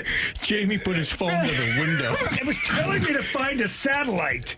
I'm like, He was standing over there for half of Half one a segment. We lost him for half a segment as he literally put his phone up to the window trying to find a signal. and I did turn it off. You sweet I even soul, told you. you how to turn it off. I think I'm You going to put told it her? back on a flip phone. What do you think? Yeah, that would be better. Yeah. I That's won't be not able a to see bad the idea. font. Yeah. He handed me his phone, and I looked. I was like, "Oh my God, what the hell am I? Why is the font so big?" I think T9 would really trip Jamie up. Oh my goodness! Remember that? Oh, yeah. T9? What was T9? There's a calculator. No, that's a text You have instrument. no Anthony. idea either. You just said yes. You staltered the hell out of this. The calculator. Marsh, what's the That's the Texas T9? instrument. That's what when you said it, I'm like, yeah, that's what it is. I don't know what it is either. T9. It's basically it like helps you text Oh. on the flip phone. Oh, Tech 9. I love that band. Oh, that's Oh, a yeah, rapper what's from that one Kansas song City. they sing? Yeah, the rapper from What's Kansas that one City. song? Their famous song. I don't know. Caribou Lou. No, In the Hood or whatever. I don't know Tech 9 songs. You don't know Tech 9 songs? I know who Tech 9 is. I know their Listen manager. to Tech 9. I know he's from Rives. Kansas City. You got some homework This to big do. old white Central guy named Mark Western Rives Weekend Tech Tech is their 9. manager. I don't listen to Tech 9. Work at the arena. I don't know who he is. Tech 9. I might know one of the group songs. Their a most man. popular song is. It's one person. Multiple people. Oh, this is how when the hood go crazy. I don't know that one. When the hood go No, it's crazy. exactly how Jamie's singing it. I sound just like them. I don't think you We're do. brought up in the same areas, of course. I don't think you sound like him at all. Tech 9 is probably more of a football player than you. So T9 is a predictive text technology for numeric keypads that let users type words by pressing each key only once, with the system guessing the intended word based on the combination of button presses and a built-in dictionary. That's when you type a couple of letters and it finishes your sentence for you. It's kind of like auto text. Yeah, it kind of pisses me off sometimes. But imagine doing that on a flip phone. Oh, that'd be tough. Oh, that'd be better. It'd be better. It'd be better. You don't have to type all those numbers, all those. Okay, MD 2020. Talk about Ashley. Before you know it, she's going to be bringing his life alert. Oh, no. That's not fair. I've fallen and I can't get up. Oh. The fact that you didn't know to just turn the damn phone I did. off I speaks freaking turned it off, Carey. How do you survive? How do you live? Like, how do you go about your day without Carey? this wonderful woman right here? Well, that's a struggle. I'm not going to lie. Especially when it comes to technology. But I turned the damn phone off. I left it there like this, just done, nothing. And I turned it back on and said, you need to find a satellite. So then I started acting like I'm E.T. trying to find my satellite in here. My favorite is I was texting Anthony instructions. Oh, I heard all about it. Trust me. Anthony had a whole strategy there for a while. I did. We'll keep that off the air. There's somebody down in the snake pit. Jamie's cell phone pit crew. No, In honor of Ashley. We're gonna have uniforms made up. Anyways. Thank you, dear. All right. Ashley, well done. Yes. Thank you for putting up with him when we don't have to see him. Yeah. You're welcome, guys. Because it takes, honestly, the three of us. Can you make the font a little bit smaller next time? Don't do that for him. He needs it. She makes it bigger. No. No, so I can see it, Carey. We'll get back to this Sports Six Pack next on 101 ESPN.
It's time for the Fast Lane to answer your sports questions. I want to ask you a bunch of questions, and I want to have them answered immediately. Asking me all these weird questions. Answer the question. Answer the question. Answer me! Refreshed by Urban Chestnut. Urban Chestnut Swickle Light Premium Light Beer. Live your lifestyle, St. Louis.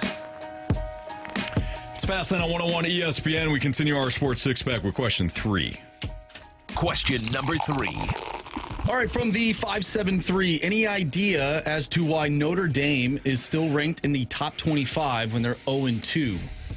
Anthony said it yesterday. Why, Anthony? Because they're Notre Dame. Okay. I don't like that answer, though. I know, If they were Virginia Tech, they'd be out. They were Anybody. Central Duke, Michigan. North Carolina. They'd definitely be out if they're Central Michigan. Duke, North Carolina. It's because they're Notre Dame. Yeah, that's it. It is. I mean, they have played two Nobody cares. solid teams. Miami, top 5 team. Texas A&M, sleeper pick for you. Solid team. And they lost both of them. They did lose both of them. I'm just trying to maybe figure out why. You're not that wrong could in be. your thought process, Marshy, at all. The problem is they're 0-2. Absolutely. I think they should be out of the top 25. Yeah. I'm just trying to think why maybe they're still in there outside of voters don't know what they're voting on. My biggest issue with it is kind of what you're suggesting in that, one, they should be out of the top 25. Now they're not. And their schedule the rest of the way is a cakewalk. So they don't have to, leap back into the top 25 and slowly climb up. They just have to start from 24. Now, maybe we've seen it before where, Clemson barely beat Troy and they drop back. So I'm not saying that they can't drop back despite wins, but they're kind of setting a precedent here that Notre Dame is much better than what the record indicates. And I wonder if they start slowly climbing back up here. Well, I also think the College Football Playoff Committee will look at these teams completely differently. It'll just be so different than what the AP top 25 is. I sent you guys a video yesterday. I don't know if you watched it, based on some of the votes and where some teams are placed. It just doesn't make any sense. No. So I wonder if a different committee will look at things different, and they will not even take Notre Dame's schedule into consideration at the end of the season based on the wins that they will have versus the losses that they have. I will say this: you look at some of the other teams, it's difficult. I mean, you get into I don't know, the 20s, and things get a little complicated. You've got South Florida should be out now. I mean, they got pummeled by Miami, but South Carolina, they lost their quarterback last week and completely dropped out. And they're 2-1. Yeah, Mississippi State is off to a really nice start. TCU. You've got kind of a muddled group that's just outside the top 25 that makes it a little more difficult when you look at the teams from 20 to 25 on. Well, I'm it's looking congested. Some of it just doesn't make any sense. I just don't get it. Well, hey, that's why they play the games. But Notre Dame is a revenue maker. It's Notre Dame. That's why they're still in the top 25. Follow the money, Jamie. Oh, I know. Question number 4. Carrot wants to know, are there any obscure or semi-obscure sports that you guys follow to a degree that might surprise people? For me, it's arena football. Jamie watches cricket and table tennis. He bet on it. Jamie. I don't watch cricket. I used to watch it, though. It's crazy because up in Canada, we had TSN, and in the mornings, they'd on the weekends, they wouldn't have much going on, in the summertime. No hockey, CFL football, maybe the Blue Jays. So they'd have a cricket game on. I used to try and figure out the rules. I don't understand the rules. I wish I did. They got 100,000 innings that they play. I don't understand it. It's actually, sometimes it's bad if you hit a home run. Sometimes it's good. Yeah. Then you running around with a stick in your hand, and I don't quite get it, but I leave it on for an extended period of time trying to figure it out. From what I understand from the people who play cricket, they enjoy it very much. I've never played. Yeah, I don't know. Beach volleyball. You follow it? I watch it if it's on. Well, we know you watch it, but do you follow it? No. Men or women? And women. If it's on. That's hard to believe. If it's on, right? If it's on, I'm track watching and too, field Carey. as well. They're very good athletes. Yeah. They jump in that sand. Question 5, please, Marsh. We're just Question number 5. All right, from the 314, if you were an NFL coach, what team and type of coach would you be? You can't pick your favorite or former team. Oh, that was for Carey, I guess. Well, you haven't been in an Not yet. If I was an NFL coach, what team would I want to coach? Just what team and what type of coach would you be? So what roster would you pick and what type of coach? I picked the Eagles or the Baltimore Ravens for my roster. Yeah, best rosters. Type of coach, the type of coach that I am when I'm coaching. I'm honest. I'm straightforward. I am the loudest to cheer for my players when they do something right, and I'm on their butt when they do something wrong that we've worked on over and over and over again, because I know what it takes to have success and how hard it is. So when they do have success, I'm the biggest cheerleader. I'm jumping through the roof for them. I'm excited for them, and then I'm on them because I want them to do it again. Like, it's like, great, you did it. Awesome, high five. Now go do it again. Now go do it again. And again. Because now you showed me you can do it. Yeah. We've worked on it. You've shown me that you're capable. Now you got to do it again. Yeah. And so I have high expectations for the players that I coach, is that, we're going to work our butt off. We're going to have fun. We're going to joke. But when it's time to be serious, it's time to be serious. And when it's time to work, it's time to work. And I'm going to celebrate your wins with you, and I'm going to be sick as hell with you when we lose. So, yeah, that's the type of coach I am. Yeah, so if we're doing this little exercise, give me the Detroit Lions, and quite honestly... We said you can't pick your favorite team. Oh, you can't? Mm-hmm. Okay. Because, like, Dan Campbell's I kind of coach like Dan Campbell. Like, I really do. Like, I'm not, it's like off the cuff, like going for it all the time, fourth down, but... very much a player's coach. Like Carey said, tough on you when it needs to be tough, and the pat on the back when you do something well, and then continue to push you to do not just good things but great things.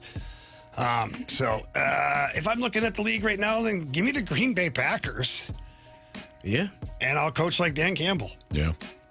I too would take the Ravens roster. Having a quarterback like Lamar that is dual threat, and he's an excellent passer. I mean, he might not be to the same level as some of the top passers in the league, but he's outstanding. Plus, he gives. Anytime you can't play man to man against him, he'll take off and run. So it limits what the defense can do. So I would go Baltimore. Plus, they got the power element to their offense, and on defense, I would aim for mass chaos. I would look to disguise constantly. Dick LeBeau's defense, the fire zone defense. I would be looking to... You don't know where it's coming from. Yeah, you don't know where the blitz is going to come, but it's going to come from somewhere. Yep. I would look to confuse. I would put a lot of pressure on defense, and I definitely want to be able to, one, run the ball offensively, because that can protect your defense, and having a mobile quarterback who can extend plays, yeah, that'd be deadly. We've got a Gauntlet championship on the line. Kevin is coming back. For you, isn't it? He's coming for me. Gauntlet next on 101 ESPN.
warriors. 4 categories, 1 challenger.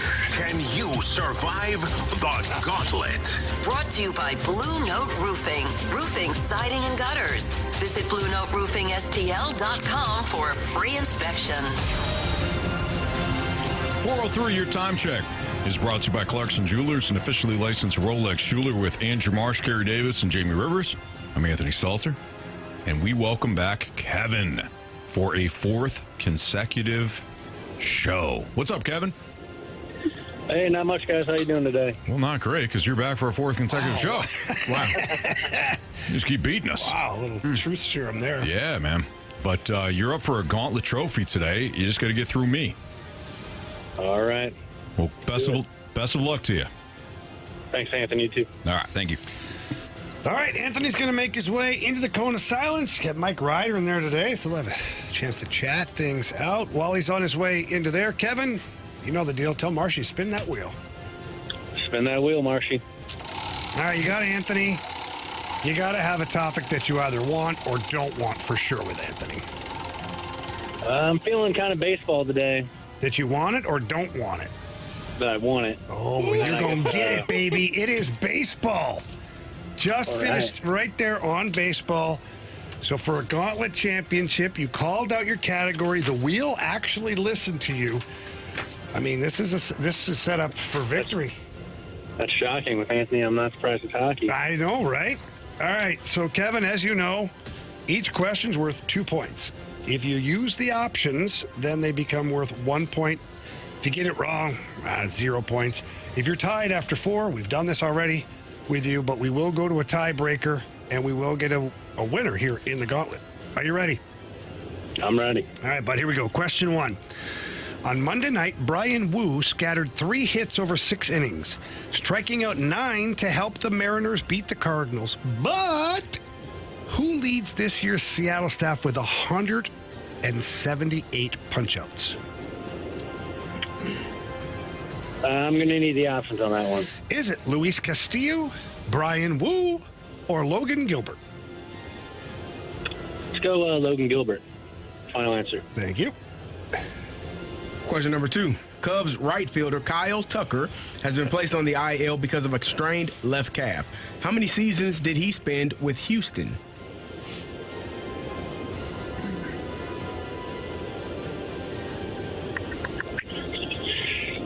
Ooh. Let's take a shot in the dark and go with 3. Final answer. Question number 3. In Game 7 of the 2004 NLCS, Cardinals center fielder Jim Edmonds prevented 2 Astros runs from scoring when he made an iconic diving catch on a ball off the bat of...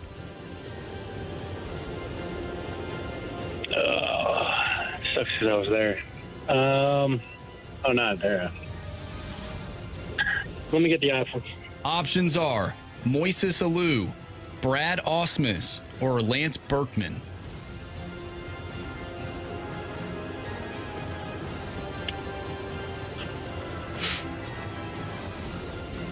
I want to say Berkman, but I'm going to switch it up and go with Brad Ausmus.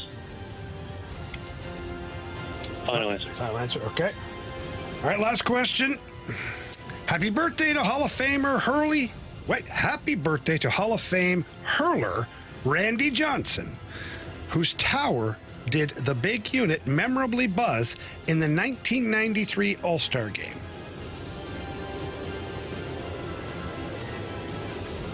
Whose tower? Yeah. So when you say buzz the tower, he threw it like high and inside. Buzz in the tower. So who did he do that to? Oh, 1993. I'll take the options. Was it Mike Piazza, Barry Larkin, or John Crook?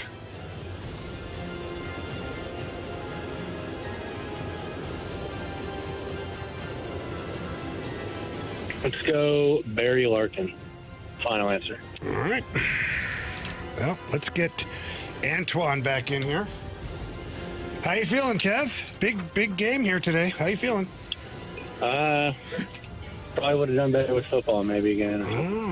All right. Well, Anthony's back in here. He had a Reese's Peanut Butter Cup, I believe. I did, yeah. He's recharged. Ready to go. How's it going to silence, bud? Very good. Ryder and I, we didn't say much. He knew I needed to be locked in. Okay. Plus, he's got a lot of work to do. He does have a lot of work to do. All right, your category today? Baseball. Yes! I think. Bag of lunch. I don't know. Okay. All right, you ready? Yes, Jamie, I'm ready.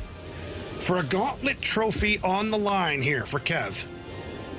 Baseball, question 1. On Monday night, Brian Wu scattered 3 hits over 6 innings, striking out 9 to help the Mariners beat the Cardinals.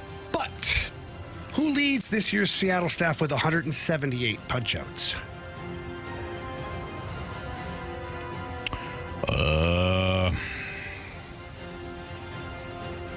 Well, I think George Kirby would be or Logan Gilbert would be the obvious answer. George Kirby's in there. Brian Wu himself would probably be an answer or an option. Logan Gilbert seems too obvious. I don't think George Kirby is a high strikeout guy. So I'll go Brian Wu. Final answer. Question number 2. Cubs right fielder Kyle Tucker has been placed on the IL because of a strained left calf.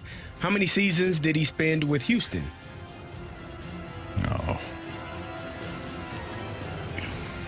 Here's another one. If I ask for the options, you're going to give me like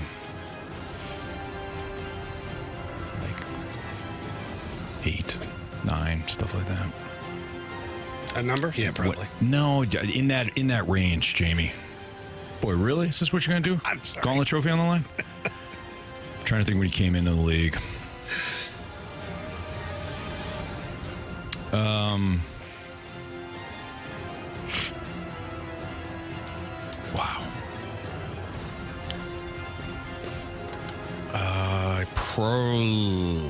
I got to say shot clock, Anthony. All right, options. 5, 6, 7. I think it's at least 7. 7. Final answer. 6, 7. Question number 3. In Game 7 of the 2004 NLCS, Cardinals center fielder Jim Edmonds prevented 2 Astros runs from scoring when he made an iconic diving catch on a ball off the bat of Brad Ausmus. Final answer. All right, Anthony, final question for today. Happy birthday to Hall Thank you. Oh, sorry. Your birthday's in March. Yeah, it is. do, Yeah. like- I got excited. It's not even close. Well, happy birthday, of course. To Randy Johnson, whose tower did the big unit memorably buzz in the 1993 All-Star Game?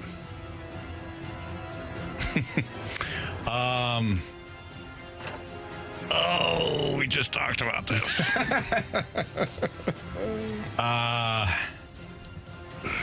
There's like controversy. One of you guys was saying I got to go with John Kruk. I think it was John Kruk. Somebody else was like either Marsh or Carey was arguing the other side, but I think it was Kruk because I remember Kruk laughing about it. He took a sigh, a deep breath. I got to go with Kruk. Final answer. John Kruk. Final answer. All right, let's go over this. You want to start at the top?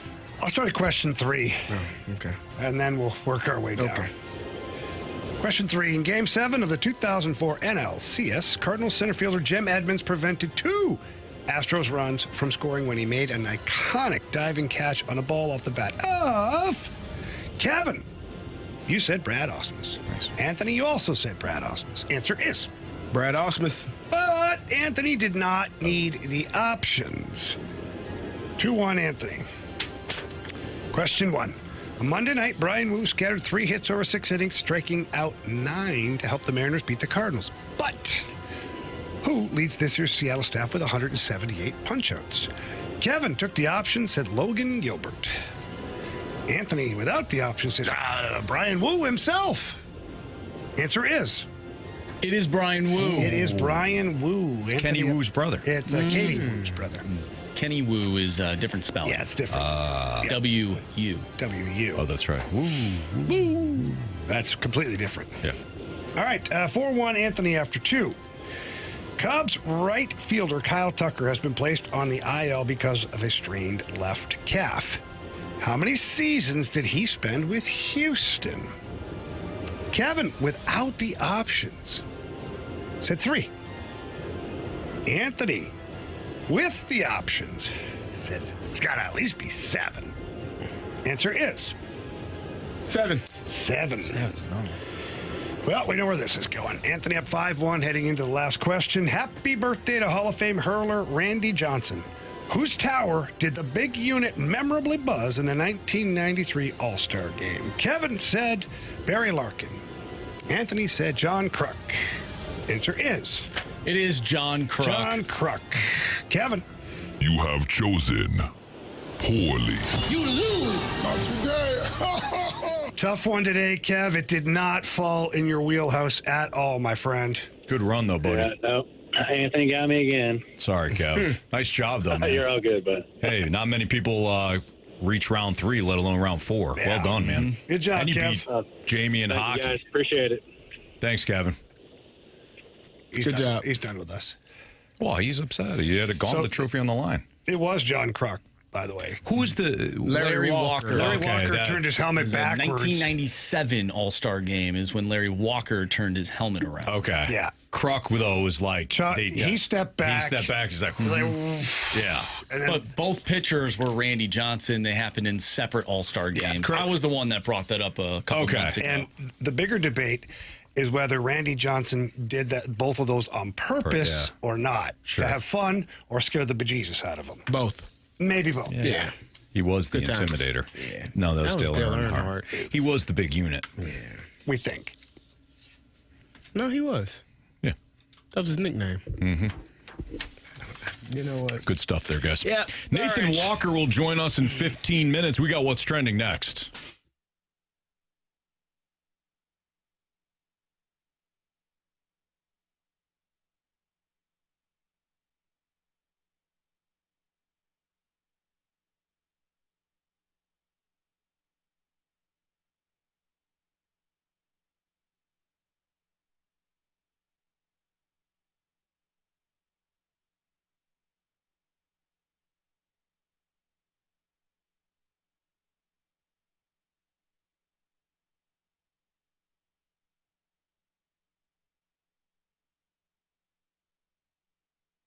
Anthony, how does it feel when you start to get older and you're just not yourself? No, it feels awful, Jamie. Thanks for asking. I'm sorry to bring it up, but there's a lot of guys that are going through it out there. They're driving around right now. They're at the office, whatever they're doing, and they just haven't felt like themselves. And a lot of times it's because of low testosterone. And we think that we attribute that to certain things, characteristics. It doesn't have to be that way. Things might be fine in the old bedroom, but other things are not the same as they used to be before, which is why it's important to get in and get checked out. Go see our friends at Mentality. The board-certified physicians are awesome at what they do.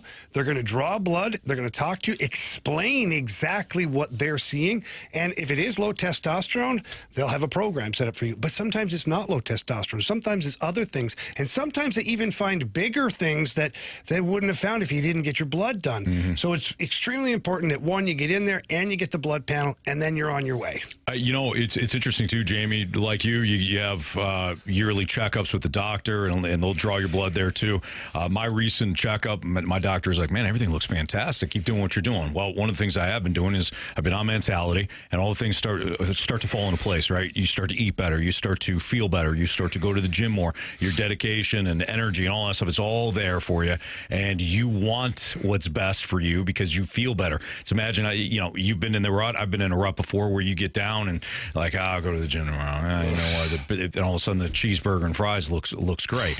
And hey, you always have the cheat day every once in a while, but the bottom line is, can you be consistent? And Mentality helps us do that, and they can help you as well. MentalityHealth.com/radio is where you can book your appointment. Better yet, just go down to one of their 2 locations. It's Mentality.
topics in the sports world? What in the wide world of sports is going on here? It's time to find out with What's Trending? Brought to you by Elite Comfort Experts. Heating and cooling with no gimmicks, just guarantees. EliteComfortExperts.com. Welcome back to the Fast Lane here on 101 ESPN with Anthony Stalter, Jamie Rivers, and Carey Davis. I'm Andrew Marsh, and it's time for What's Trending. Gentlemen, I want to bring up the early Heisman talks. Ooh. We had an idea, at least we thought, of who the Heisman frontrunners would be coming into the college football season. Well, things have changed. John Mateer of Oklahoma and Carson Beck of Miami are now the two front runners to win the Heisman this year. Did you have those two quarterbacks pinned to win the Heisman heading into the season? Oh, yeah. Yeah, there's no question about it. Talked a lot about it. No, you didn't. No, I didn't. No, not at all. Well, it's your standard, your obvious names, right, coming in. Arch Manning looks foolish now, but, Garrett Nussmeier,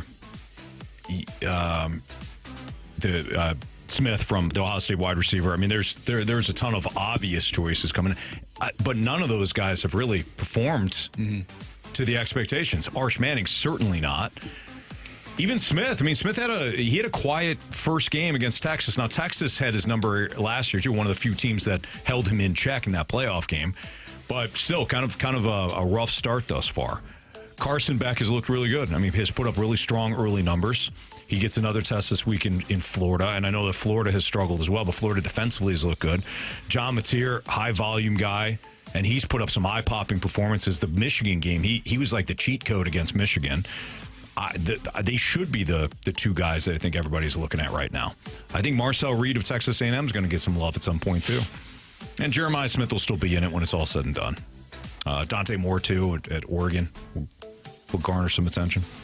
Do you think that this year, I would say last year's Heisman race was a little controversial with Ashton Genty and Travis Hunter? Some people thinking that maybe Genty should have won. Others say, no, I think they got it right. Genty only played one position, though. That was the knock on him. But he was elite. At running back. Good. I don't know if you can make the same argument about Travis Hunter being elite at both positions that he played. How much? No, that's fair. So do you think that this year, with it being somewhat of a wide open Heisman race, do you think it'll be as controversial as last year? Probably not. How much do you guys weigh competition too? Like who they play against? Yeah. I think I would. I don't know if NCAA does. Because I feel like there's been times in the past where the Heisman winner has had good games against tough opponents and then astronomical numbers on the blood donor games. And after the blood donor games, you're going to run away with the Heisman. He was basically playing a high school team. Did you hear me? Yeah. And then when they have the tough matchup and it's a 27-24 victory or whatever, let's say it's usually the quarterbacks are the ones who are involved in this, and they have a okay game, they don't weigh that for some reason. They go back to the 6 touchdown passes he had against, St. Charles Community College. Fine program. It's fine program, but still. Program. Yeah. Program. They don't even have a football team. So, anyways. Not yet. Not yet. To your point. That's my point. So, I think they should take the numbers from these quarterbacks against the 3 top opponents that they had on their schedule. Create. It's not hard to create an equation to where they have the actual stats they use for each quarterback. We love math, too. I'm not saying I'm going to do it. We've already found out about me today, okay, when it comes to math, technology, anything like that. Yeah. But I think if you did that, your 3 toughest games on that person's schedule, and then you take into consideration how good they did against it. The same equation could be used if, let's say, Anthony and I are in the Heisman race. And Anthony plays Georgia, LSU, and Clemson. And I have 3 top runners, too. And then he has Western Michigan. I have Central Michigan. Those are comparable programs. You kind of find your comparables so that the math that you use for the top 3 teams, you can use for the bottom feeders that you've beat up on, too. And then you really get a number that will tell you who had a better season. Yeah. I completely agree with that. Or at the very least, you got to weigh that stuff and weigh it heavily. You're bowling over, some of the dregs of some conference that doesn't have the big time opponents. Or worse yet, you play up, and you have 20 carries for 30 yards. So I think that has to weigh in heavily. We've got Nathan Walker joining us next. We'll talk to him about his contract and where he's taking us for dinner next on 101 ESPN.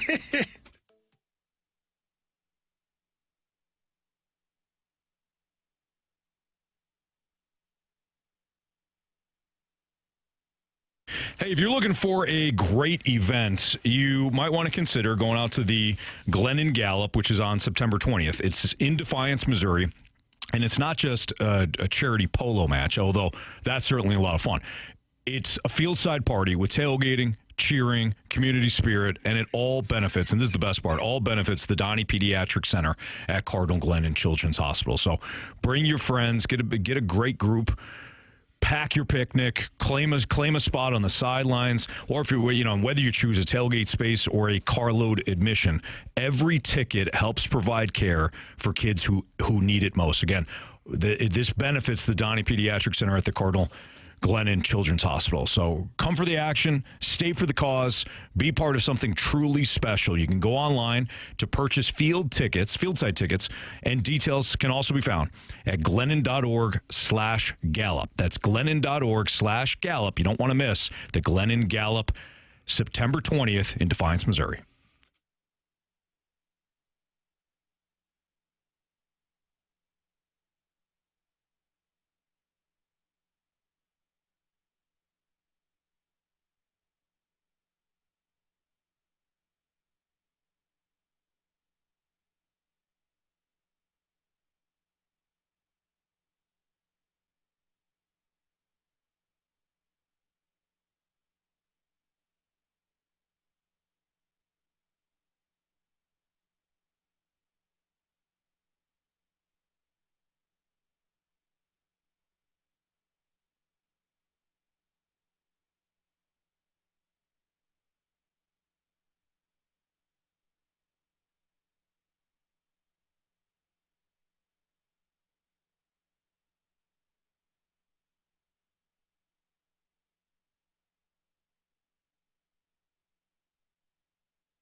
101 ESPN Sports Center. I'm Andrew Marsh. It's time for a Sports Center update driven by Johnny Londoff Chevrolet and Johnny Londoff Autoplex. Congratulations to Nathan Walker, who signed a 2-year extension with your St. Louis Blues. We will talk with Blues forward Nathan Walker next, right here in the Fast Lane. I'm Andrew Marsh, and this Sports Center update is driven by Johnny Londoff Chevrolet and Johnny Londoff Autoplex. See them at londoff.com. Chevy, together we drive. Are you kidding me?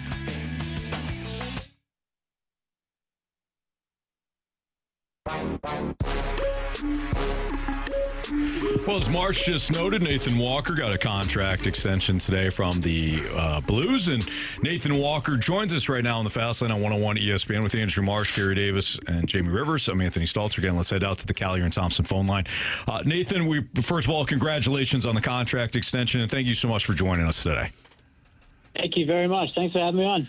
Lux, how long has this been in the works, buddy? I mean, I'm all for it. You know I love you, especially here in St. Louis. But when did you guys start talking about maybe a little bit of a contract extension? Honestly, it was a pretty quick process. Not too long at all. So it's, it was good to get something done for sure. So now, when you're talking to, Army, or your agent's talking to Army and Steiner and whatnot, did you ever for 1 second think about going to free agency, or are you just a Blue for life? Honestly, it never really crossed my mind. I think, how much I love St. Louis as, not just a hockey team, but as a city, and my family loves it here as well. So I think it was a bit of a no-brainer. We really enjoyed here, like I said, and it's obviously nice to be here for a few more years. Nathan, you play the game a really, really hard game. You're physical. You enjoy the contact. What brought about that mindset for you as a hockey player? When did you develop that, and when did you start just playing that hard of a game and enjoying the process the way that you do? Honestly, I don't know if I have an answer for that, but it's just sometimes the job just needs to get done, whether it's doing some of that work. So I think just realizing that in order to help my team, try get the best out of me every night, I need to play a certain way, and that's just kind of the way that I need to play. Lux, you talk about playing a certain way, and I used to say this all the time, especially the back half of my career, because at the front half, I thought I was destined for the Hall of Fame. That didn't happen, by the way, although there's still time. But yeah, it's still time, right? But the back half of my career, when I was signing with teams, and I've told this to my buddies here on the show, Anthony, Carey, and Marshy, I said, I used to go into those contract negotiations trying to figure out what does the team need, and whatever they need, I will become that. And so, as a player, because I know you put up some good points in the American Hockey League, you're a talented guy, but at some point as a player, you got to be smart and recognize where you can get your money, how you can be in the NHL and contribute to the team. Is that kind of the process you went through a little bit? Yeah, for sure. I mean, just to touch on what I said before, I think in order for our team to have success and myself, I need to play a certain way. And, whether that is changing a few things, obviously playing in the minors, I was playing a few more minutes and had a bit of a different role there. And then coming up here, I'm not going to be on the power play or anything like that. So you got to kind of change your mindset and how you go about the game. And I think just kind of that style that I bring now certainly helps out with that. Nathan Walker joining us right now on the Fast Lane on 101 ESPN. 73 games last season, career highs, 8 goals, 8 assists. Led the team in penalty minutes, 281 hits, 3 goals in the first-round playoff series. What was it about last season, Nathan, that allowed you to reach some of these career highs? I think just being a little more consistent, I think, within my own game definitely helped me do that. But, yeah, other than that, there's not much to it. I think just trying to be more consistent with what I need to bring in order for our team to try and get the 2 points every night. So, Lux, you guys became the identity line last year. You, Radek, and Torpo. No Radek this year, but, we got plenty of guys that I think can help on be that identity line. But how awesome was that for you to be starting hockey games against good teams, to be out there knowing that the coach has confidence in you guys? Yeah, I mean, it's obviously great. I mean, in the first round of playoffs, we got put out there a number of times to start games and set the tempo for us. And I think you kind of take that as not only a challenge, but a bit of a appraisal too to kind of how we play and how we want to play as a line. So we're just going to try and roll that into this year. Now, Nathan, Jamie was telling me that he was contacted by some people in Australia, and he said they told him that your nickname was Stormy. What is Stormy, and why is that your nickname? When I was younger, my brother was actually playing at the time, and I had those old school rollerblades where you stick your shoe in them and kind of tighten them up. And wherever I kind of went, I left a bit of a ruckus. So it was kind of almost like a tornado went through. So then they kind of came up with the nickname Storm, because everywhere I went, I just looked like I created a storm. And then, honestly, it's stuck to this day. I still go home and people still call me Storm. And, that's probably where it originated from. Has it changed? I don't think it's changed at all, buddy. No, I'm still the same. Still causing a ruckus everywhere. Yeah. So let's take a peek behind the curtain a little bit here, because you go back to Australia in the summer, correct? Yeah. Okay, so here in St. Louis or up in Canada, Toronto, all the hot spots, guys can all get together. They train together. They skate together, all that stuff. Like, what does a guy like you do back in Australia to train for an NHL season? Like, there's not a whole bunch of guys that are playing in the NHL or even at a high level where you can get on the ice and kind of tear it up a little bit. And I know they have good facilities and weight rooms and things like that. So you're not out there, tipping alligators and things like that. But, so how do you handle the training? Is it more difficult?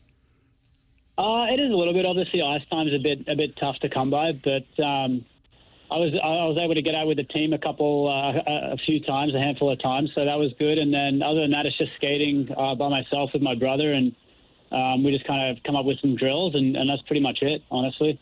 Nathan, I played football in the National Football League, and in Australia, rugby is a huge sport. Did you play any rugby growing up, or were you always in the rink on the ice playing hockey?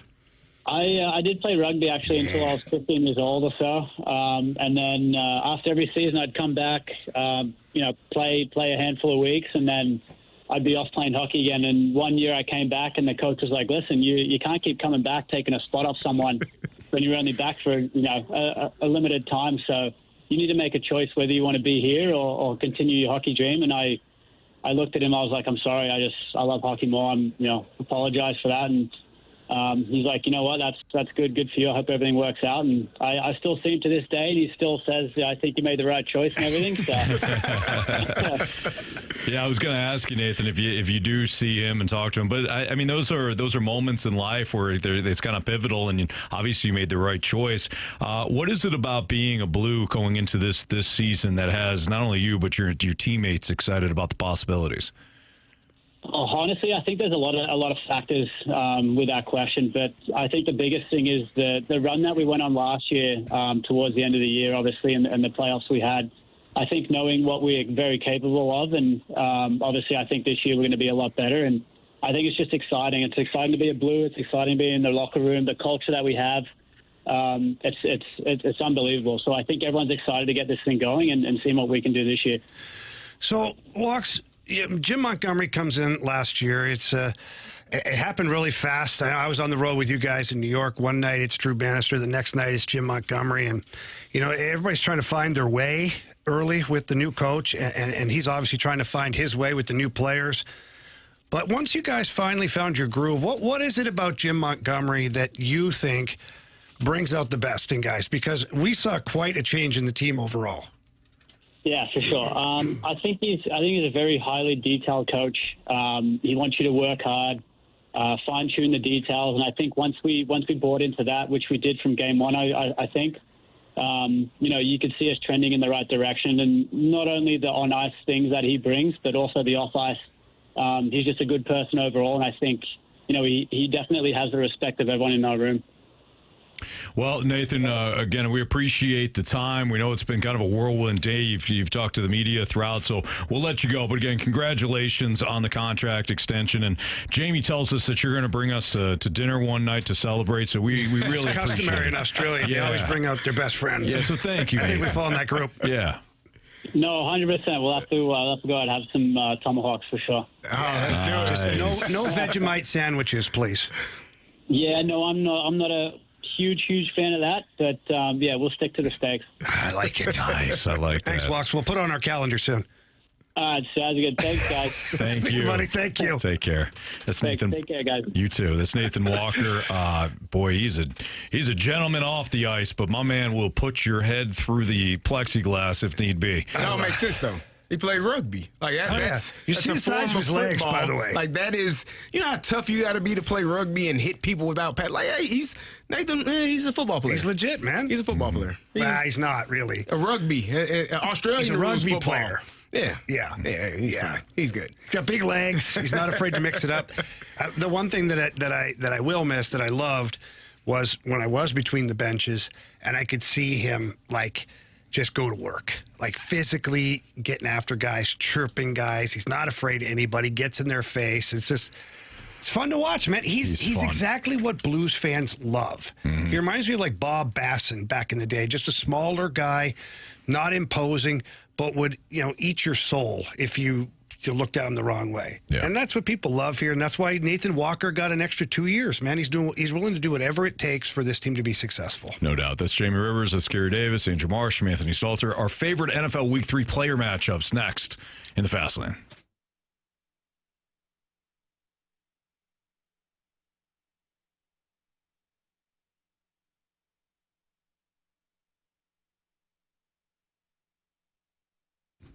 Throughout the month of September, you have to head out to Auto Center's Nissan Herculaneum if you need a new vehicle or you're looking at pre-owned, because it's kickoff time at Auto Center's Nissan, and welcome to the Winning Drive sales event. I love Auto Center's Nissan because of the wide selection of vehicles that they have. In fact, they have over 1,000 vehicles in one location, right off I-55 in Herculaneum, just minutes from South County, so you don't have to drive all around different lots just to find your next vehicle. No running around, just real savings, real selection from Auto Centers. And right now, during their sales event throughout September, you can take advantage of 0% APR for 60 months, 0 down, and no payments for 3 months on the 2025 Rogue, Pathfinder, and Murano. All three vehicles built right here in the United States, backed by Nissan's top ranking in the latest J.D. Power Initial Quality Study. So we're talking about award-winning quality from day one. If you are shopping used, Auto Center's got you covered there. 0 down and no payments for 3 months on a huge selection of used vehicles, all priced to move. Every Nissan comes with their rock bottom dealer pricing, their exclusive lifetime warranty, and a 30-day return promise. So check them out online at autocentersnissan.com. And when you head out to Herculaneum, tell them Stalter sent you. It's Auto Centers Nissan.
Fast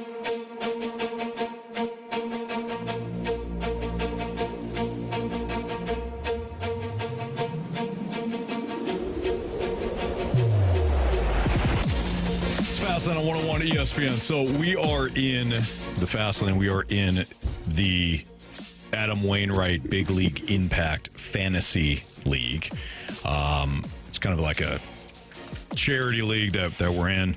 So each and every week we've got to put together an NFL fantasy football team.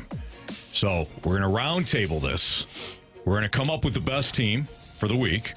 And Marsh's going to enter it. And we're going to basically take Adam Wainwright's soul. Would you like fantasy to know, football wise? Yeah, of course. Yeah. Would you like to know how we did last week? Of course. We put up 145.85 Smoked points. We had Justin Fields as our quarterback. Ugh. Derrick Henry as our running back. Breece Hall as our running back. How did we score that many points? That's 12 points for 3 players right there. However, we had CeeDee Lamb put up 20, Jamar Chase 36, Zay Flowers almost 15, Tucker Kraft almost 25, Brandon Aubrey was our kicker, 24.5, and then we had Baltimore's defense with 12 points. That's a solid number for a defense. Boom. Nice job, guys, on the dub. Yeah. Who was our quarterback? Justin Fields. Oh. I lobbied because Jamie said Jared Goff was going to have a big week. I lobbied for Jared Goff. He went with Justin Fields. It didn't work out. We wouldn't have been able to get some other guys, though, that is including true. Jamar Chase. That is very true. Yeah, because it is a salary thing. We are currently 1-1 on the year. Well, let's get to 2-1, shall we, guys? Yes. Do it. All right, so we'll start off with the old QB position. The obvious guys are Lamar Jackson and Josh Allen. But if we're looking at some salary savers, who do you guys like? You know who I like? What? Michael Penix Jr. Against Carolina. Yeah, I buddy. like Dak Prescott against the Bears. I'm with Jamie on that one. Dak was has the been guy that I playing put well. on. That's a good one. Chicago's defense is completely banged up. They lost their top corner. Marshy, give us Dak Prescott. All right. Ooh, I that like one. that. Thank you. Yeah, man. Thank you. Hey, thank you. You're welcome. Yeah. Dak is, Dak is playing really well, too. Yeah, he is. I was driving around listening to one of the national guys, and he brought up an interesting question. With Joe Burrow out, who's the top QB wide receiver combination right now in the league?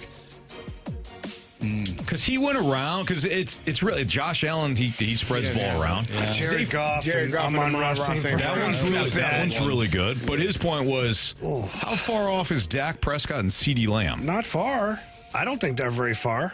See, I said this before the season started. I think Dallas is the NFC version of Cincinnati. We saw it last week. They let up a ton of points to the Giants. Yeah. They still won that game, though, because their offense was able to produce. Yeah, I don't know. Interesting question, nonetheless. All right, let's move on to the running back position. Now, we need a couple here, so all ideas can be Who are the taken in. Steelers playing? Oh, good question. New England. Well, Ramondre Stevenson did have a big game last week, but I don't know if I want to go down that route. And who are the Giants playing? Giants. They got the Chiefs. Man. Jeez. Do you want me to start it off? Go for it. All right, I'm looking at the Buccaneers. They take on the Jets. The Jets let James Cook just run all over their face last week. Give me Bucky Irving of the Tampa Bay I Buccaneers. like that too. I like that a lot. Absolutely. I got one for you there, Marshy. What about Jordan Mason as a salary saver with Aaron Jones all banged up to you know what? I don't hate the idea of Jordan Mason being on here. I don't know if Kevin O'Connell is going to commit to the run. He may have to with Carson Wentz at QB. Well, you would think that he would have done it with J.J. McCarthy, but he refused to do it.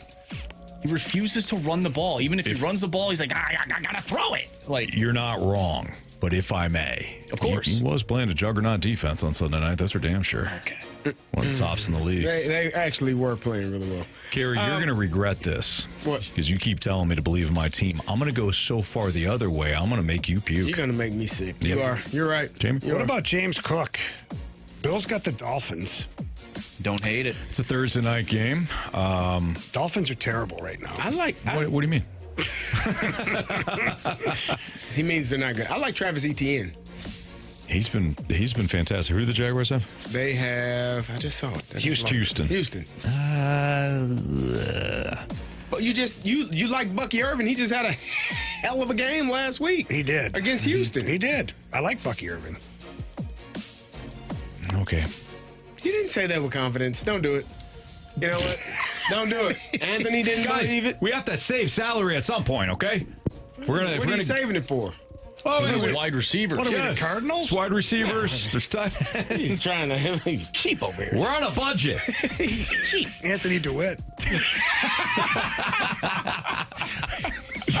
Look, we got to be profitable. All right. Well, you got some ideas there, Marsh. Carey threw out Travis Etienne. Jamie threw out James Cook. I threw out Jordan Mason. So you got a couple of different options there. Let's move on to wide receivers. If I'm going Dak Prescott, I think I want to go CeeDee Lamb here. Yep. I ain't mad at that. Nope. Love a good stack. What about Emeka Buka? What is he at? Is he? You're not a fan? No, I love Egbuka. I think he's a little banged up right now. I don't think he He's practiced probable, today. though. He's probable. Now, what is the situation with Chris Godwin? I think he's going to be out. He's going to be out for 4 weeks, right? I got one. Rome Odunze. Bingo. Man, he went off, man. Rome Odunze. Yes. Really? You and I are back. Yeah, here's why. He had like 30 points last week. You run it back with the Dunze because we have the Cowboys. You're thinking maybe shootout, right? You got CeeDee Lamb, Dak Prescott doing their thing. You run it back with the Dunze because you know Chicago is going to need those passing yards and the points. And Caleb Williams can only find Rome Odunze. That's it? Yeah. That's all that matters, though. Really. There's some stuff on the internet about Chris Godwin actually potentially returning this week. I thought he could. Don't think it's going to happen, but there's a potential to it happening. Okay. He's limited in practice. I don't know if I'm going to go off of potential, though. Oh, well, no, I'm seeing it now, too. So maybe he wasn't placed on... He wasn't on the PUP list? Yeah, on the PUP list? I guess not. Yeah, practiced for the first time last Thursday before returning to non-football activity. Godwin's second instance of official practice participation, positive sign, but reports earlier this month suggested he's unlikely to play before October. He was activated on the 25th. Okay, got it. From the PUP list. Got it. Yeah. Couple other guys I would like. Jackson Smith and Jigba. That was my guy. I think Seattle goes ham sauce over the Saints at home. I think Seattle's going to absolutely murder the Saints. And Jackson Smith and Jigba is kind of it's the same deal with him as in Chicago. Like Sam Darnold's only looking his way, and that boy can play. Yeah. Holy smokes! Can we get Puka? A little expensive. We couldn't get Nakua and CeeDee Lamb. No. Okay. This isn't the Dodgers. We've got a salary cap. This isn't Major League Baseball. Okay. Who's paying attention to these things? We have. We to. are. All right, moving on. Tight end. Anthony, you're gonna love this pick. Give me Kyle Pitts. Oh, wow. Love it. He does look more confident. It's Carolina, too. You, man. Yeah. I keep telling you. He does look more confident. He's fine. I say Tyler Warren. Another great pick. I'm all in now. That's what happens. They win a game. They lose this weekend, though. You're done with them? Well, no, I'm never done with them. How do we feel, just going to throw this out into the universe, okay? How would you feel about Travis Kelce? He wouldn't feel good about it at all. Hear me out. They're 0-2. He had a big blunder for the interception. They're playing the Giants. I could see him having a game. I don't hate it. That's my thought process behind it. I don't hate it. Jamie, you know what? I love a good storyline. Yeah, he does. Yep. I love a good storyline. Tyler Warren is questionable, but he's been fantastic thus far. I like all three options. All right, defense, we'll wrap it up. Atlanta Falcons. Not the Steelers, that's for sure. Falcons against the Panthers? Yes. I'm in. You got two Falcon players. I'm in. Yeah, I like that. I like that play a lot. Okay.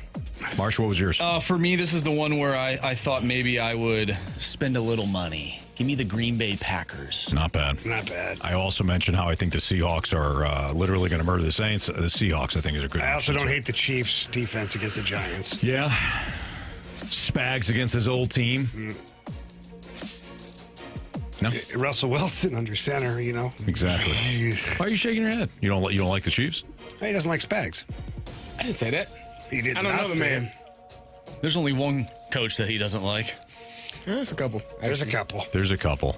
I know one that I've had to debate you on. I know one he Have you come around? The one in San Francisco? Yeah. Nice, cool.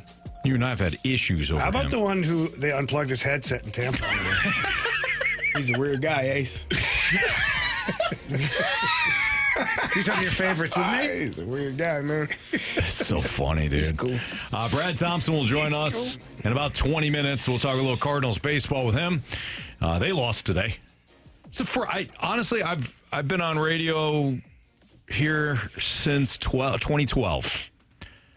I don't know if we've gone this far into a show without talking Cardinals. I wasn't going to say anything, but I don't ever in any show. The game was on, and I don't think we even mentioned that they lost or that they played. Well, maybe Sports Center update. Okay. Which we're all listening to, Marsh. You're doing a great job. Right when I come back from the bathroom. Now, in fairness, I didn't hear it. If we go into this talk with BT and we don't talk Cardinals, I don't think he's going to ask us, why are you not asking him the Cardinals? No, I don't think so either. Should we go like save it for the final question? We should do the whole thing in one question. Let's ask him about the NFL, college football, the Blues, Oh yeah.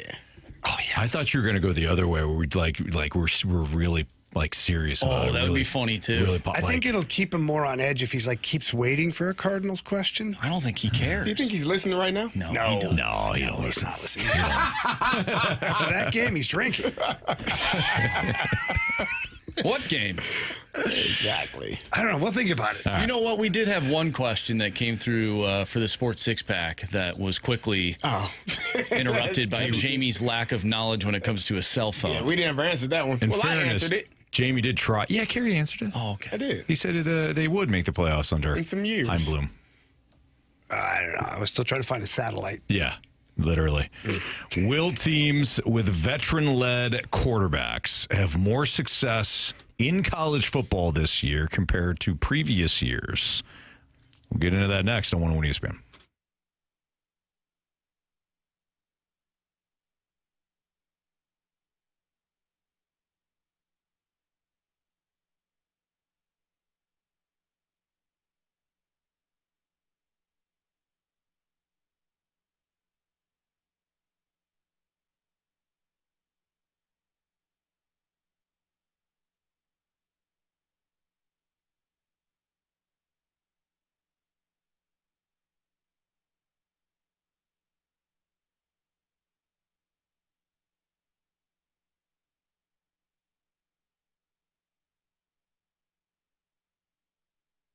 Jamie, couple of questions for you. Sure. One, when you were looking for your dream home and you needed to line up some paperwork when it came to the old finances, you're looking for that loan, who'd you call? I called Stewie. Actually, I called Stewie because I was like, I'm not sure. We're wanting to buy a house and we got to start the process. And I was nervous because it was so painstaking every other time and all the paperwork. And Stewie said, oh, yeah, no problem. Got me a pre-approval letter right away. Like, he ran my credits and all that stuff. Okay, here's what you qualify for. Here's what you can do. Here, I'll give you a custom pre-approval letter. So if you have to have a certain number, here it is. You don't have to worry about contacting me every time. And he said, while we're doing that, we're going to get all this and pull this paperwork. But I did nothing. I literally did nothing. I provided him with some of the simple stuff. It was the most stress-free purchase of any home that I've ever been a part of, and that's thanks to Stewie. One phone call. That's all Stewie made. Or that's all Jamie made to Stewie. One phone call, Stewie took care of the rest. And when you had your surgery, any of us jokers show up for you? No, I kept waiting, and nobody from the show showed up. But Stewie did. Stewie did. Because Stewie cares about you. He does. And Stewie's going to care about you listening right now. So whether it's, and we care about you too, Jamie. Yeah. Ish. Refi, We're the Federal Reserve. A lot of meetings going on. This stuff. You've seen some news. So we're, Federal Reserve, what they're doing, rates, all that stuff. Buying a home, consolidating debt. Call Stewie at 314-324-4440. That number is 314-324-4440. Let him do what he did for Jamie and completely take care of things for you. If you miss that phone number, you can always Google the Bagel Loan. NMLS number 226715.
What kind of impact have we seen teams with veteran quarterbacks have on their teams in recent years?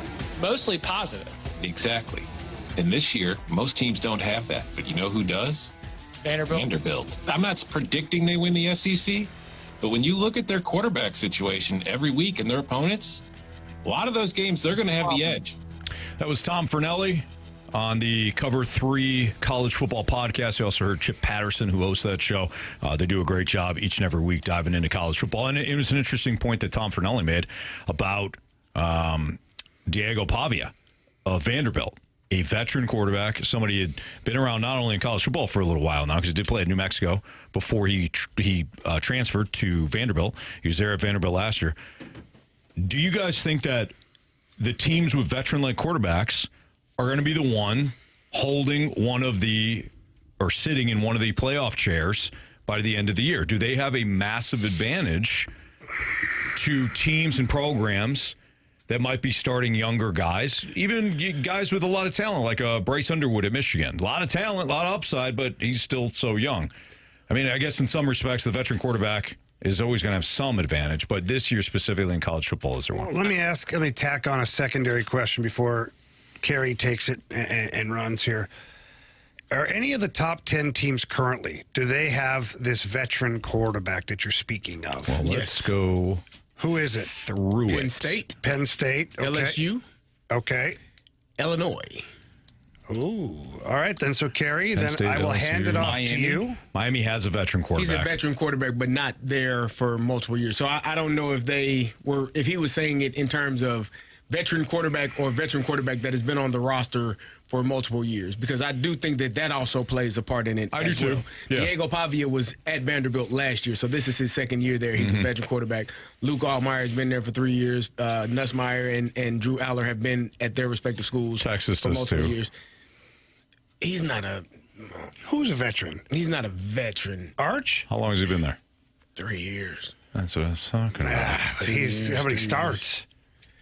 Probably not enough. 5. I don't consider that a veteran quarterback. Okay, fine, guys. Yeah. So you know what? Go ahead. I do think that matters for a few reasons. One, the transfer portal is outstanding, right? It allows guys to move schools and transfer. You know, you should try it is Clemson. They probably should. They might be better off, but they don't. But the one of the issues that you can run into is you get a new quarterback in a new system with limited amount of time to work with the players that you have on that roster. The constant changeover and overhaul of a team year after year can be detrimental to a program and be difficult. And that's why I think like a team like Penn State, I'm not a fan of what Nussmeier is doing thus far at LSU. I think they still have some things offensively to get better at. That defense is outstanding. Obviously, you know I love Illinois and what Luke Altmaier is, but I do think that there is something about having the same coordinator, having the same offense, having the same quarterback that will prove beneficial for some of these teams down the road if all things align and work perfectly. Now, that's not to say that Julian Sayin, who is at Ohio State in his first year, won't be better by the end of the season. It's not saying that Arch Manning, who's at Texas, won't be better by the end of the season. But I do think earlier in the season where you can have some hiccups, I do think it helps to have a veteran quarterback that has been in that system for multiple years. Carson Beck at Miami does look good. I think he looks better now than he did his last year at Georgia. But I do think he's one of those veterans that you're talking about just in a new system. So I think it does lean to having more success when you have veteran leadership at that quarterback position. I mean, it's like at any level. If you're in high school and you got a quarterback that's a senior and he's been starting for 3 years, you're probably better off than a sophomore that's starting his first game. It's going to be better for you. Same thing in the NFL. When you get a 4 or 5 year guy that has been doing it, 8, 9, 10 year guy, he's going to probably be better than the first or second year guy. So I do think all of those things help with that position and having that veteran leadership. I think it definitely matters for the teams that are not national title contenders almost every year. So like Ohio State, for example, they have a new starter, but that roster is loaded. Penn State was loaded beforehand, and we know now with Bo Prabula that they probably were going to be in good shape if Aller went to the NFL. But I think it really matters for Marsh's Iowa State Cyclones, for example. They have Rocco Becht. Yep. So Iowa State, not a perennial national title contender, but one that could make a deep run here without the most talented roster compared to like Ohio State because of Rocco Becht. Same thing for the example that brought us in. Diego Pavia. Vanderbilt's roster obviously pales in comparison to most of the SEC. Now, it's gotten better, but Diego Pavia tilts the advantage a little bit to Vanderbilt when, again, you're looking at the other teams in the SEC. There's some other teams here, too. Who did I look at? I circled somebody earlier, too. Georgia Tech. Haynes King. Yeah, I was Georgia Tech's another team. Yeah. So I think it matters big. It matters, obviously, period. But I think it really matters when you look at the teams that aren't the perennial national title contenders. And Carey, I know that Illinois was in the top 15 at the start of the year, so they were in the mix. But Illinois, obviously not a national title contender every single year. No. Or, I don't even say it. You didn't have to say it. You don't have to. I don't think you needed to add. He wanted to, but I didn't. It's okay. But the fact that he stopped the way he did, listen, it said something. He knows. It speaks volumes that right now we are in the conversation, and that's all that matters. We worry about the present. Bingo. We don't worry about the past. And one of the reasons can't control anything that happened before us. Yeah? One of the reasons why you're in the mix, Luke Altmaier. Indeed. Doesn't turn the ball over. Takes care of the football. So runs the offense very well. I think that is significant when you're looking at these teams that are going to be on the outside looking in throughout the season. Yeah. But if one of these teams get in, man, they got a veteran quarterback. It's going to be interesting. It is. I think this is this is the first time where I can say I don't know who's going. Like, you really have no clue who the best team in college football is, and we're 3 weeks into the season. Going into week 4, you still don't know who the best, in my opinion. You can have an opinion. Some people might think that Georgia going in and winning that game the way that they did against Tennessee, that was outstanding. LSU, the couple of games that they've won, number one being over Clemson week 1. Like, you might think that team, maybe you think Oregon or Penn State or Ohio State, but you really there's no definitive number 1 team that is going to win the national championship right now, in my opinion. It is wide open. It is as wide open as it has been in my memory, for the last 10, 15, 20 years. I don't know who it is. I don't know who the best team is. I don't know if Florida State is as good as they've shown, because they've been really good. They've beaten the hell out of some teams that people didn't expect them to beat. So I think it's wide open and this top 12 is going to be very, very competitive to get in and see who actually has a chance to win the national championship. No doubt. Apparently, baseball was played today at Busch Stadium, so we'll talk to Brad Thompson about that next on 101 ESPN. Or not.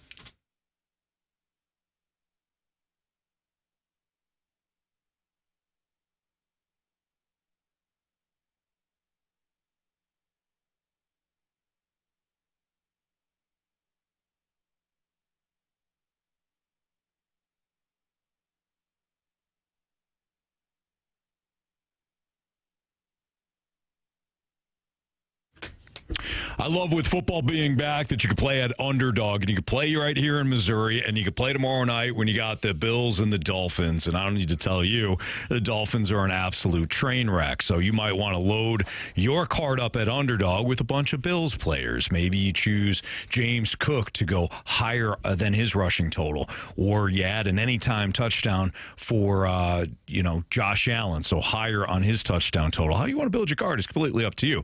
Then when you head into Sunday, you got the whole slate for you. I like to look at some quarterbacks that have the rushing ability and some teams that might play man-to-man defense, because once they turn their backs, quarterback can go, slip outside the pocket, and the rushing total is right there for you. I looked at that with Geno Smith the other night. But again, how you want to build your Underdog card, that's completely up to you.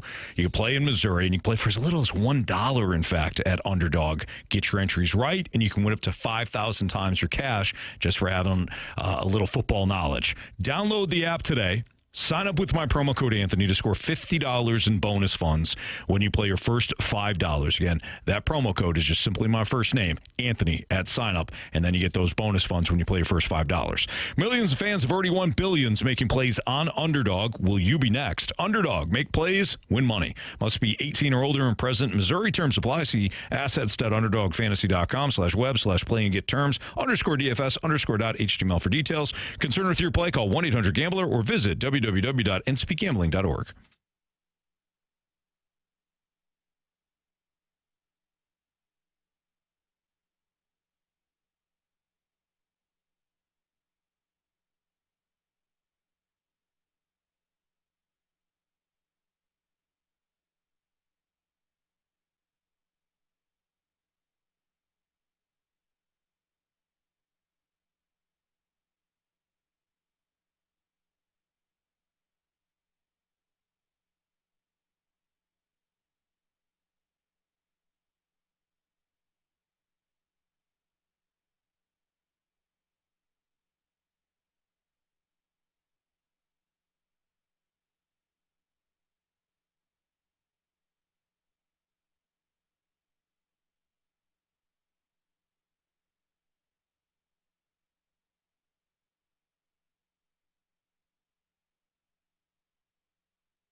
Hanging with Brad Thompson on 101 ESPN. Hanging breaking ball from Brad Thompson. And boy, does he get a swing on it. Lift and separate and see you later.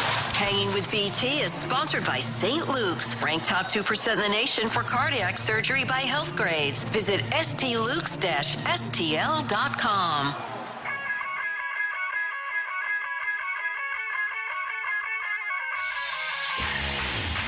It's Fastlane on 101 ESPN with Carey Davis and Jamie Rivers. I'm Anthony Stalter. Let's head to the Collier and Thompson phone line. We're joined by our good buddy, 2006 World Series champion Brad Thompson, and of course does fantastic work on the FanDuel Sports Network. Brad Thompson right now. What's up, BT? What's happening, fellas? How we doing today? Doing good. Doing real good. Hope all is well in your world as well. So the Cardinals placed catcher Wilson Contreras. Oh, jeez, I said catcher. I said catcher, didn't I? That's my fault. Take two.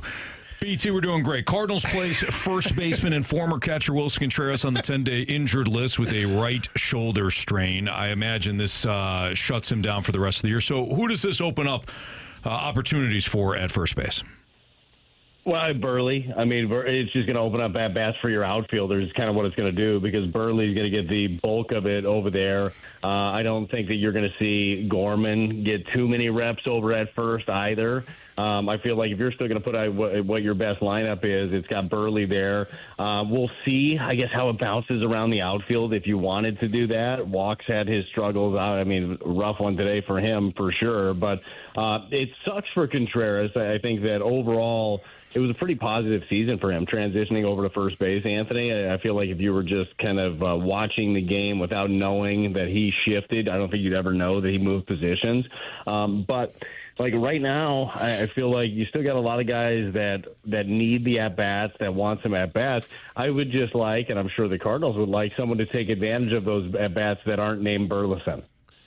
Yeah, BT, with Arenado back at third base, Gorman pushed over to second base for today.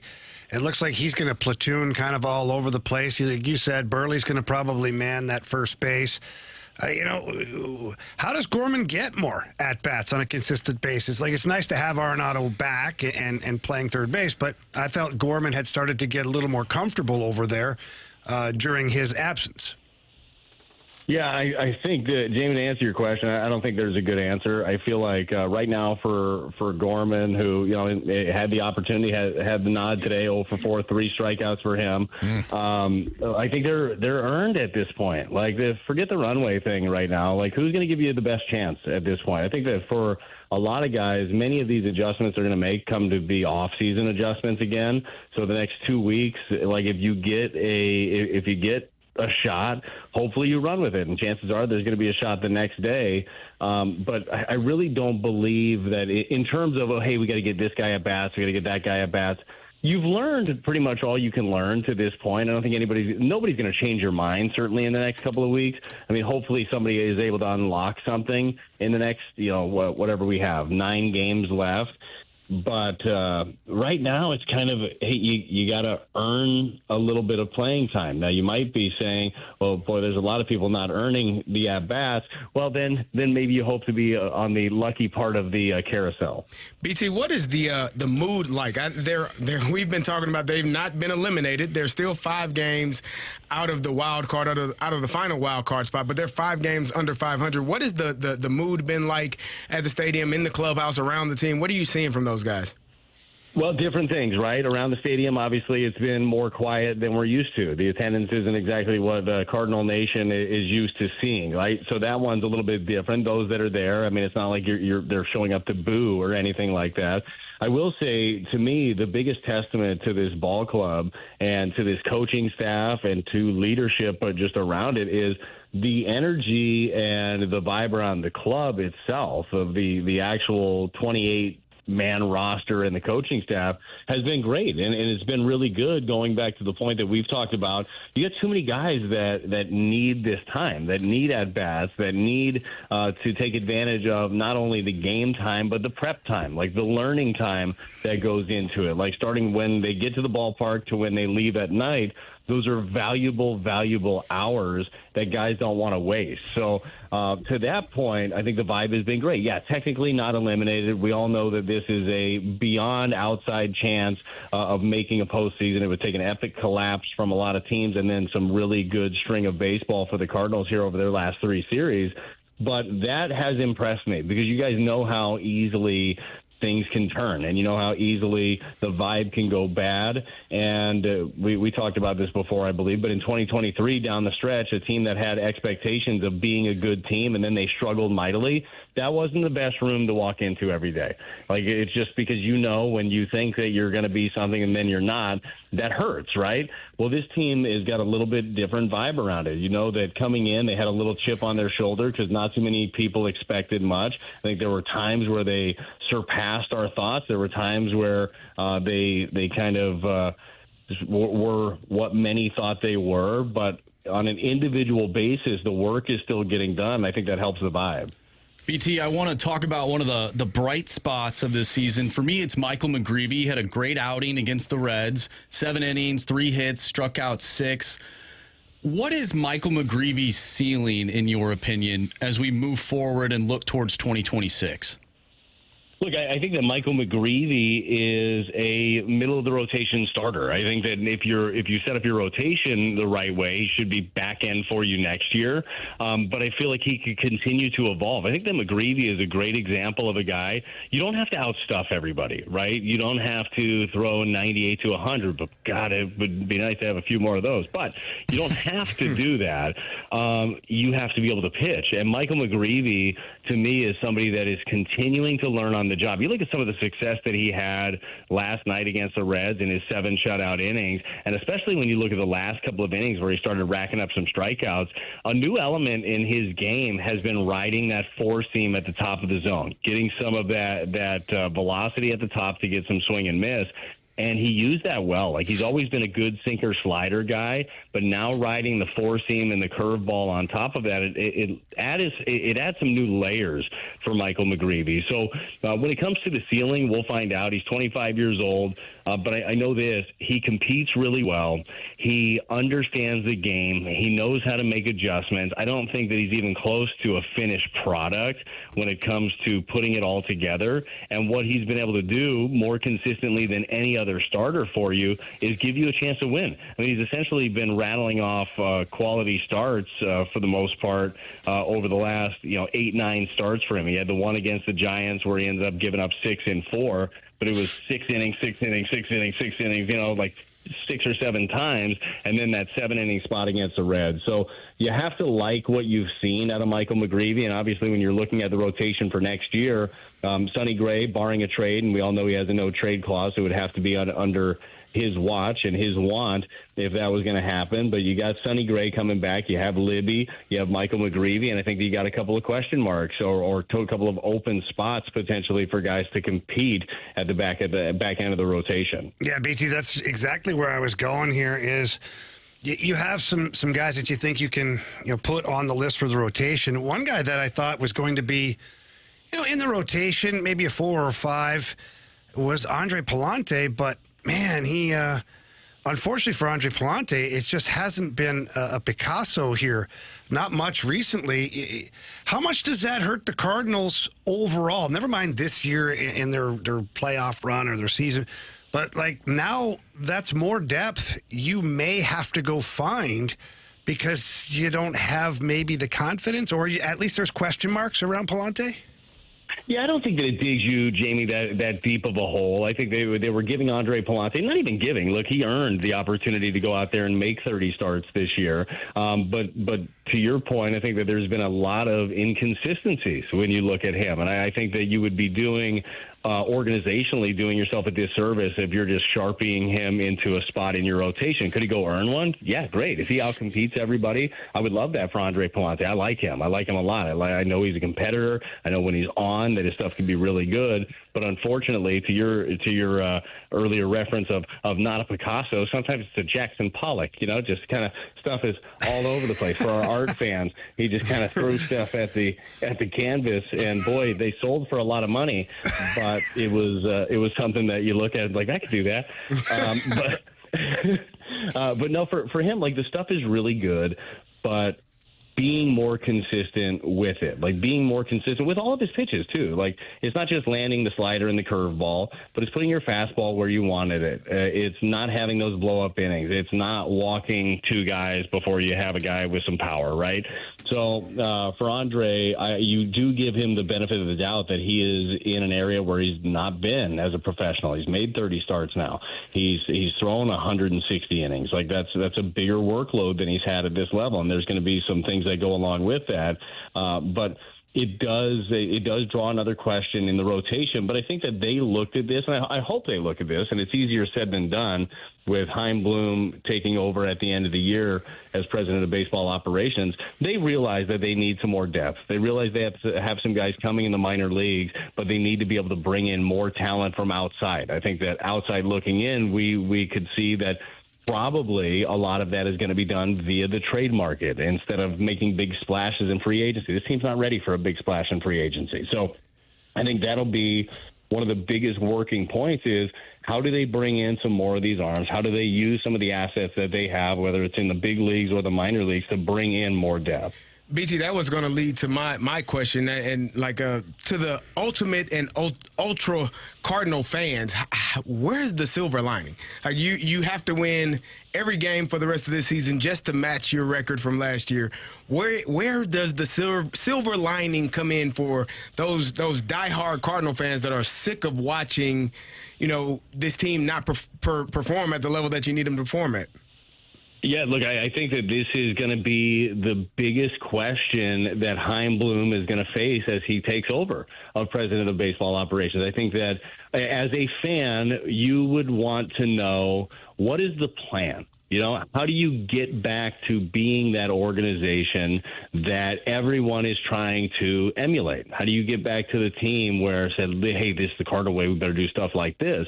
And I think that's his goal, obviously, to be able to build something like that. But I feel like instead of hearing it from me, I think that in a couple of weeks we'll hear from him of how exactly what that looks like, what that process looks like. Because to me, that's the silver lining is, well, how do you build back up? You already have you had a lot of young players graduate to the big leagues over a few years. That drained your depth in the minor leagues.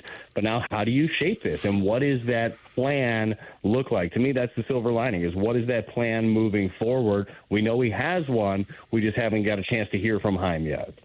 Brad, excellent stuff as always. We appreciate you, man, and we'll talk to you again next Wednesday. Have a great rest of your week and a great weekend.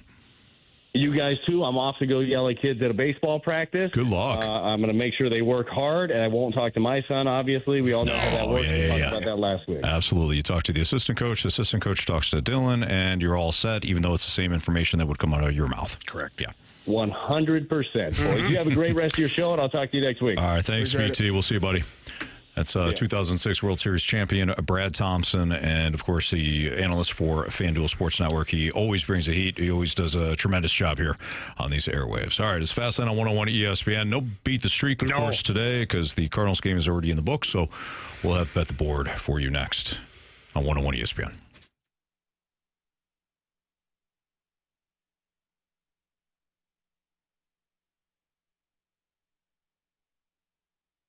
Hey, it's Carey Davis, and if you are in the market for a new vehicle, look no further. Genesis of St. Charles has you covered. Genesis of St. Charles is the #1 Genesis dealership in Missouri for 2025, and Genesis of St. Charles is your #1 trusted Genesis dealer.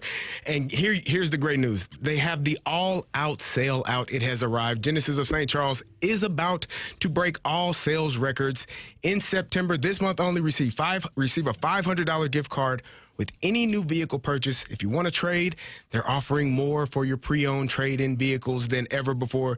Every purchase comes with a 3-year complimentary Genesis service valet. You must be within 125 miles, and that means complimentary vehicle pickup and delivery, plus a loaner vehicle at no additional cost. It's easy. You can schedule it online, or you can give them a call. Call them at 636-265-5215. If you're in the market for something new, let Genesis of St. Charles bring the test drive to you. Again, they're located right off of Mid-Rivers Mall on Highway 70. You can check them out, their state-of-the-art facility, or you can visit them online, like I said, at genesisofstcharles.com. That's genesisofstcharles.com.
101 ESPN Sports Center.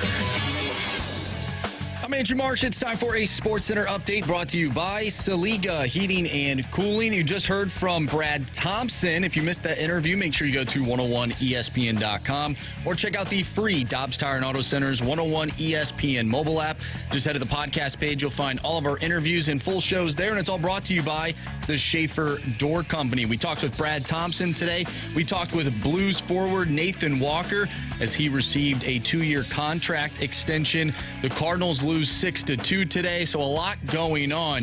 Of course, if you missed any of that, just head to the podcast page. Once again, all of our interviews and full shows are there, and you can listen whenever you want to.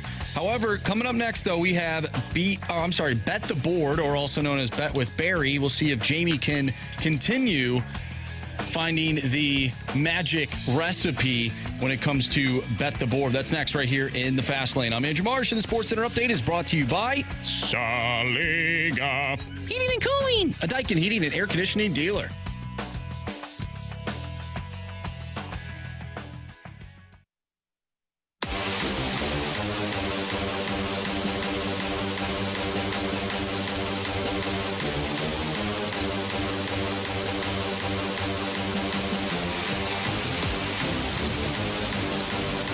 Fast Lane on 101 ESPN. Well, Carey Davis, Jamie Rivers, and Andrew Marsh. I'm Anthony Stalter. Marsh, if you wouldn't mind, could you please give us...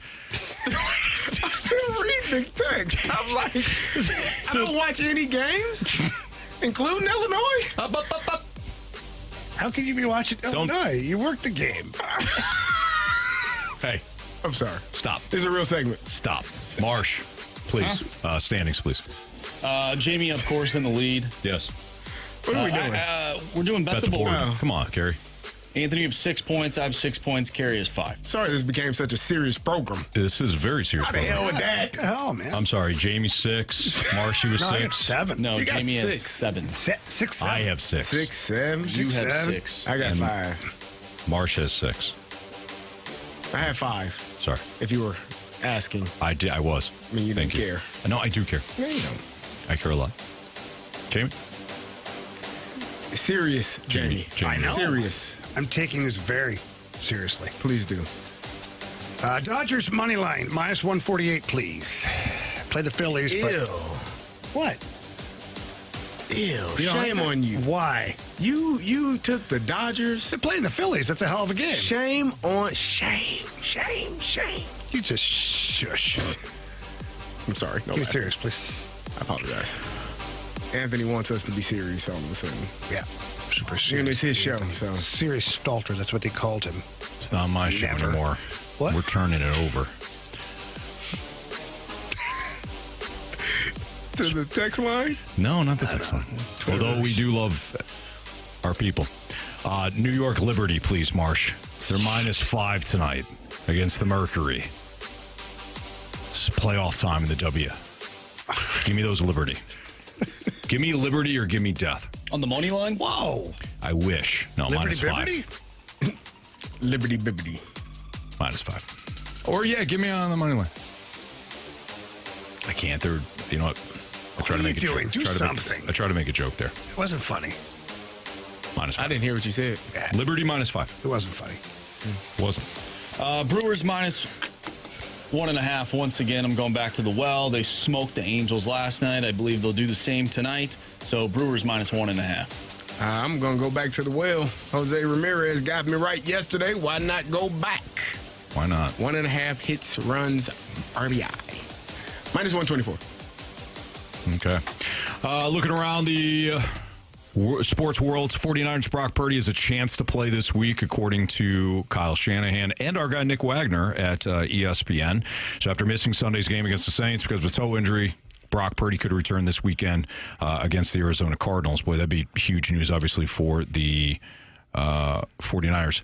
Bears Ben Johnson not worried about Tom Brady in production meeting. So we talked about this a little bit yesterday about the conflict of interest when it comes to Tom Brady being a part owner for the Raiders and him also working for Fox. But turns out if you got information, you don't have to give it to Tom Brady despite his good looks. Well, I wasn't worried about the game-to-game information in terms of what plays we're running, and because that does change week to week, and that's what Ben Johnson said.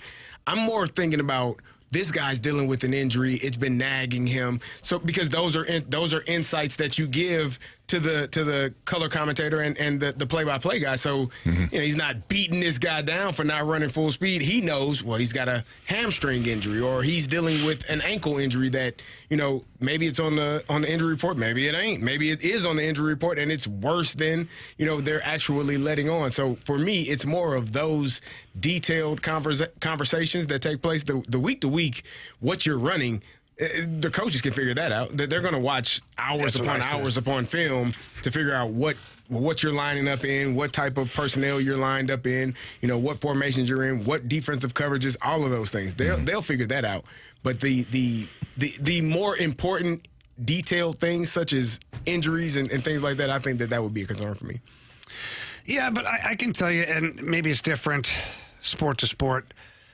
A lot of times, like even when we talk to the coaching staff, if it's an injury they don't want out there, they're just like, yeah, I'm not sure. I'll have to talk to the trainers. I'll be able to get a better idea tomorrow or maybe a couple days from now. Like the coaches are smart enough to know what they should and should not give you as far as information. A lot of times, you're asking the coaches about positive things too.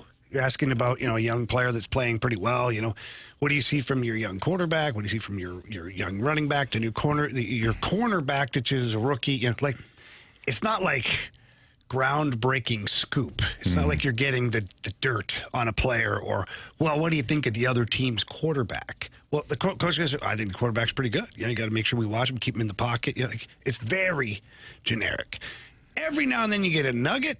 But usually those nuggets come from a coach that you have a personal relationship with.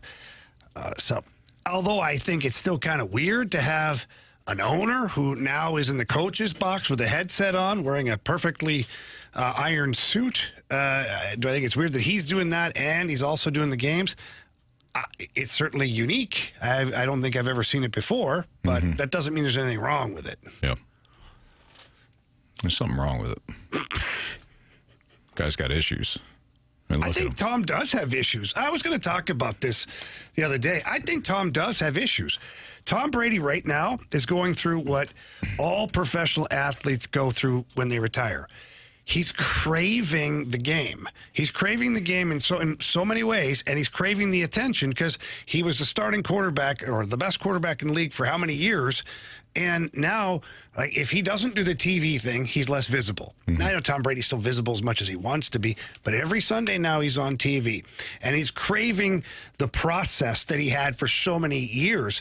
The breaking down film in the film room, you practice this, that, talking football schemes, all that. He's missing that because he was a psychopath when it came to that. So he's jonesing for that, which is why now he's in the coach's ears. He's in the meetings. Now he's on the headset.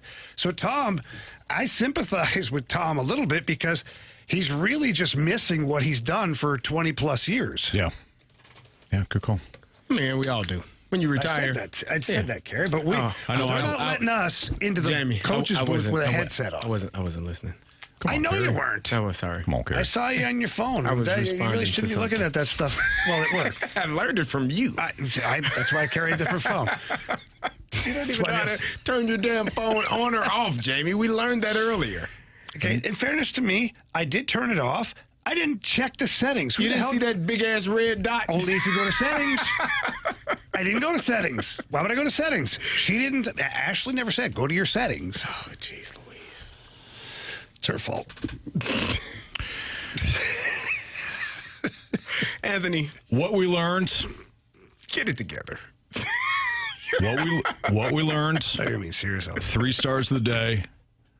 And if we have some time, we'll go over some compliments. Actually, no, it's straight, though. We'll go over some criticisms next on 101 ESPN.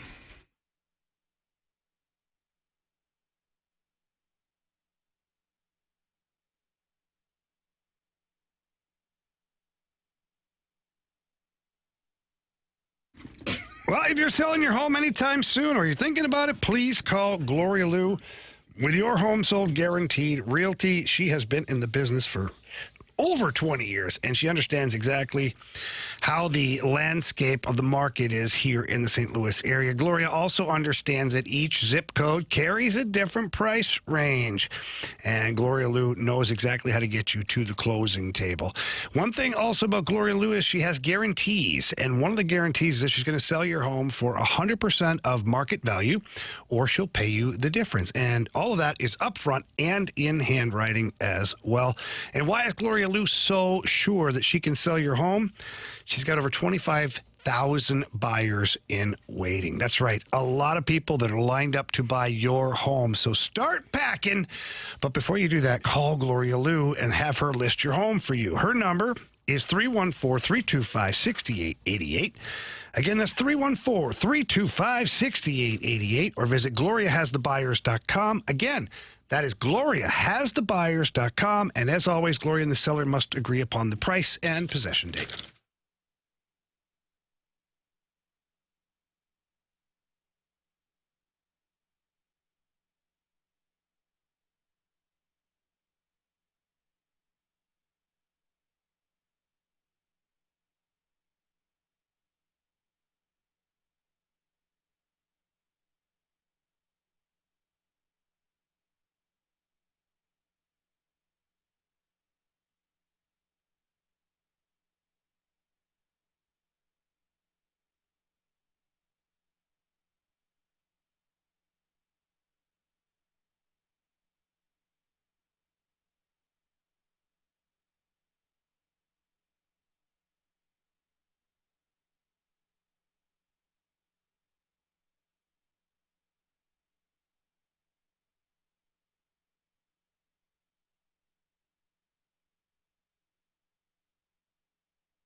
Fastlane on 101 ESPN. If you missed anything on today's show, you can always download the podcast. Available at 101ESPN.com or on the Dobbs Tire Auto Center's 101 ESPN mobile app. All the podcast information brought to you by Schaefer Door Company. Time to find out what everybody learned today. I'll go first. Okay. I learned that from a good friend, Anthony, sometimes you don't have to hit things with a sledgehammer. You can take the subtle approach. Mm-hmm. You don't have to, because I'm more of a kind of a Bash Brothers. Absolutely. Hulk smash. Yeah, and you sometimes you got to have more of a finesse to your game. Sometimes. And I don't like it. I know I'm killing you right now. I do. Because I just want to go barreling through like Stormy. You know? I want to, like a storm came through there. Yeah. Just fast lane everything up. Oh. But sometimes, Carey, hey. Me too. That's what I learned. That's what I learned today. What'd you learn? Sometimes it's better to leave somebody standing in a pool of their own blood, not knowing what happened, than to just go right through them. Yeah. You know? Okay. Yeah. Cool. Cool. We cool. We cool. All right.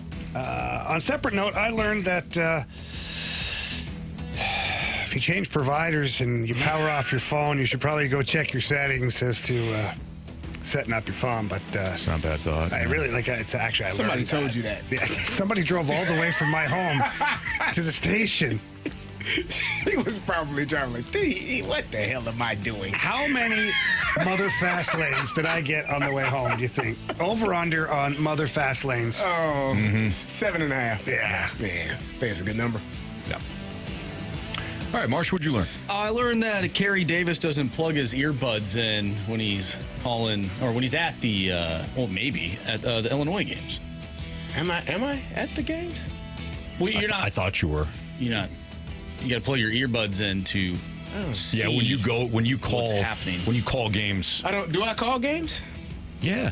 For Illinois? Yes. The University of Illinois football team. College football games. You College call them. football. Okay. I just make sure. Yeah, I do. Actually, every weekend I'm driving up to Indiana on Saturday morning for vacation, right? No. We got a big matchup: IU versus U of I. Ooh, that is a big matchup. Yep. You'll be outside of the stadium. I'll be inside Carey, in the press if you box. want, I'll be on the field pregame. If you want, I can jot down some notes. Please give me some information so I can. I'll look into that Sunday nice you guys. afternoon. Really nice. When you they're guys. done playing. That won't be any good Sunday. Doesn't matter. I'm not there. Clearly. No. What the hell? Hey, what the hell do people talk about? Do people even know what they're talking about? I don't know. Absolutely. Depends on who you are. Let's talk about Carey. All right, Marshy. Go for it. Chester, very, very happy, and Minnie C, happy that you won the Gauntlet today, Anthony. Oh, now, I find that interesting because you would think the listeners would root for other listeners. That's not always the case. Some people do. I saw some people in the snake pit. Normally the snake pit kind of looks out for the listener, I feel. Yeah, I don't mind that. Yeah.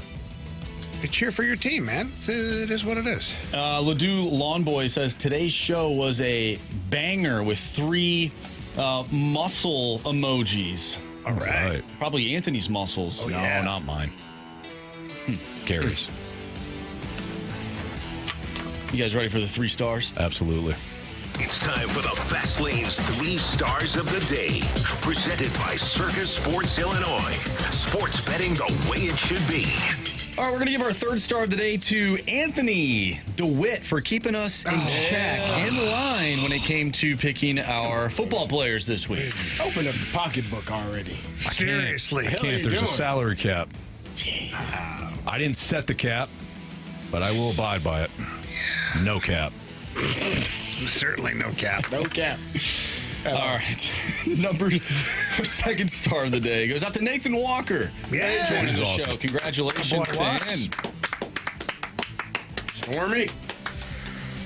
All right. And our 1st star of the day, without a question, is Ashley. Oh, for man. taking Yes. care of our guy, Jamie. every Nice day. job. Nice job, Ashley. You are a saint. I love how you spin it like I'm the problem. How much I have to do for her? Like, I'm the saint here. Sure, like, buddy. You have any idea what she's like to live with? I mean, she's great at cooking, makes great cakes, great with the kids, takes care of the dogs, feeds, does all this stuff. You know, that's hard on a guy, you know? I'm sure. And turn your phone off and on. She certainly does turn it on. I'll do it for us. For Andrew Marsh, for Carey Davis, and Jamie Rivers, I'm Anthony Stalter. See you.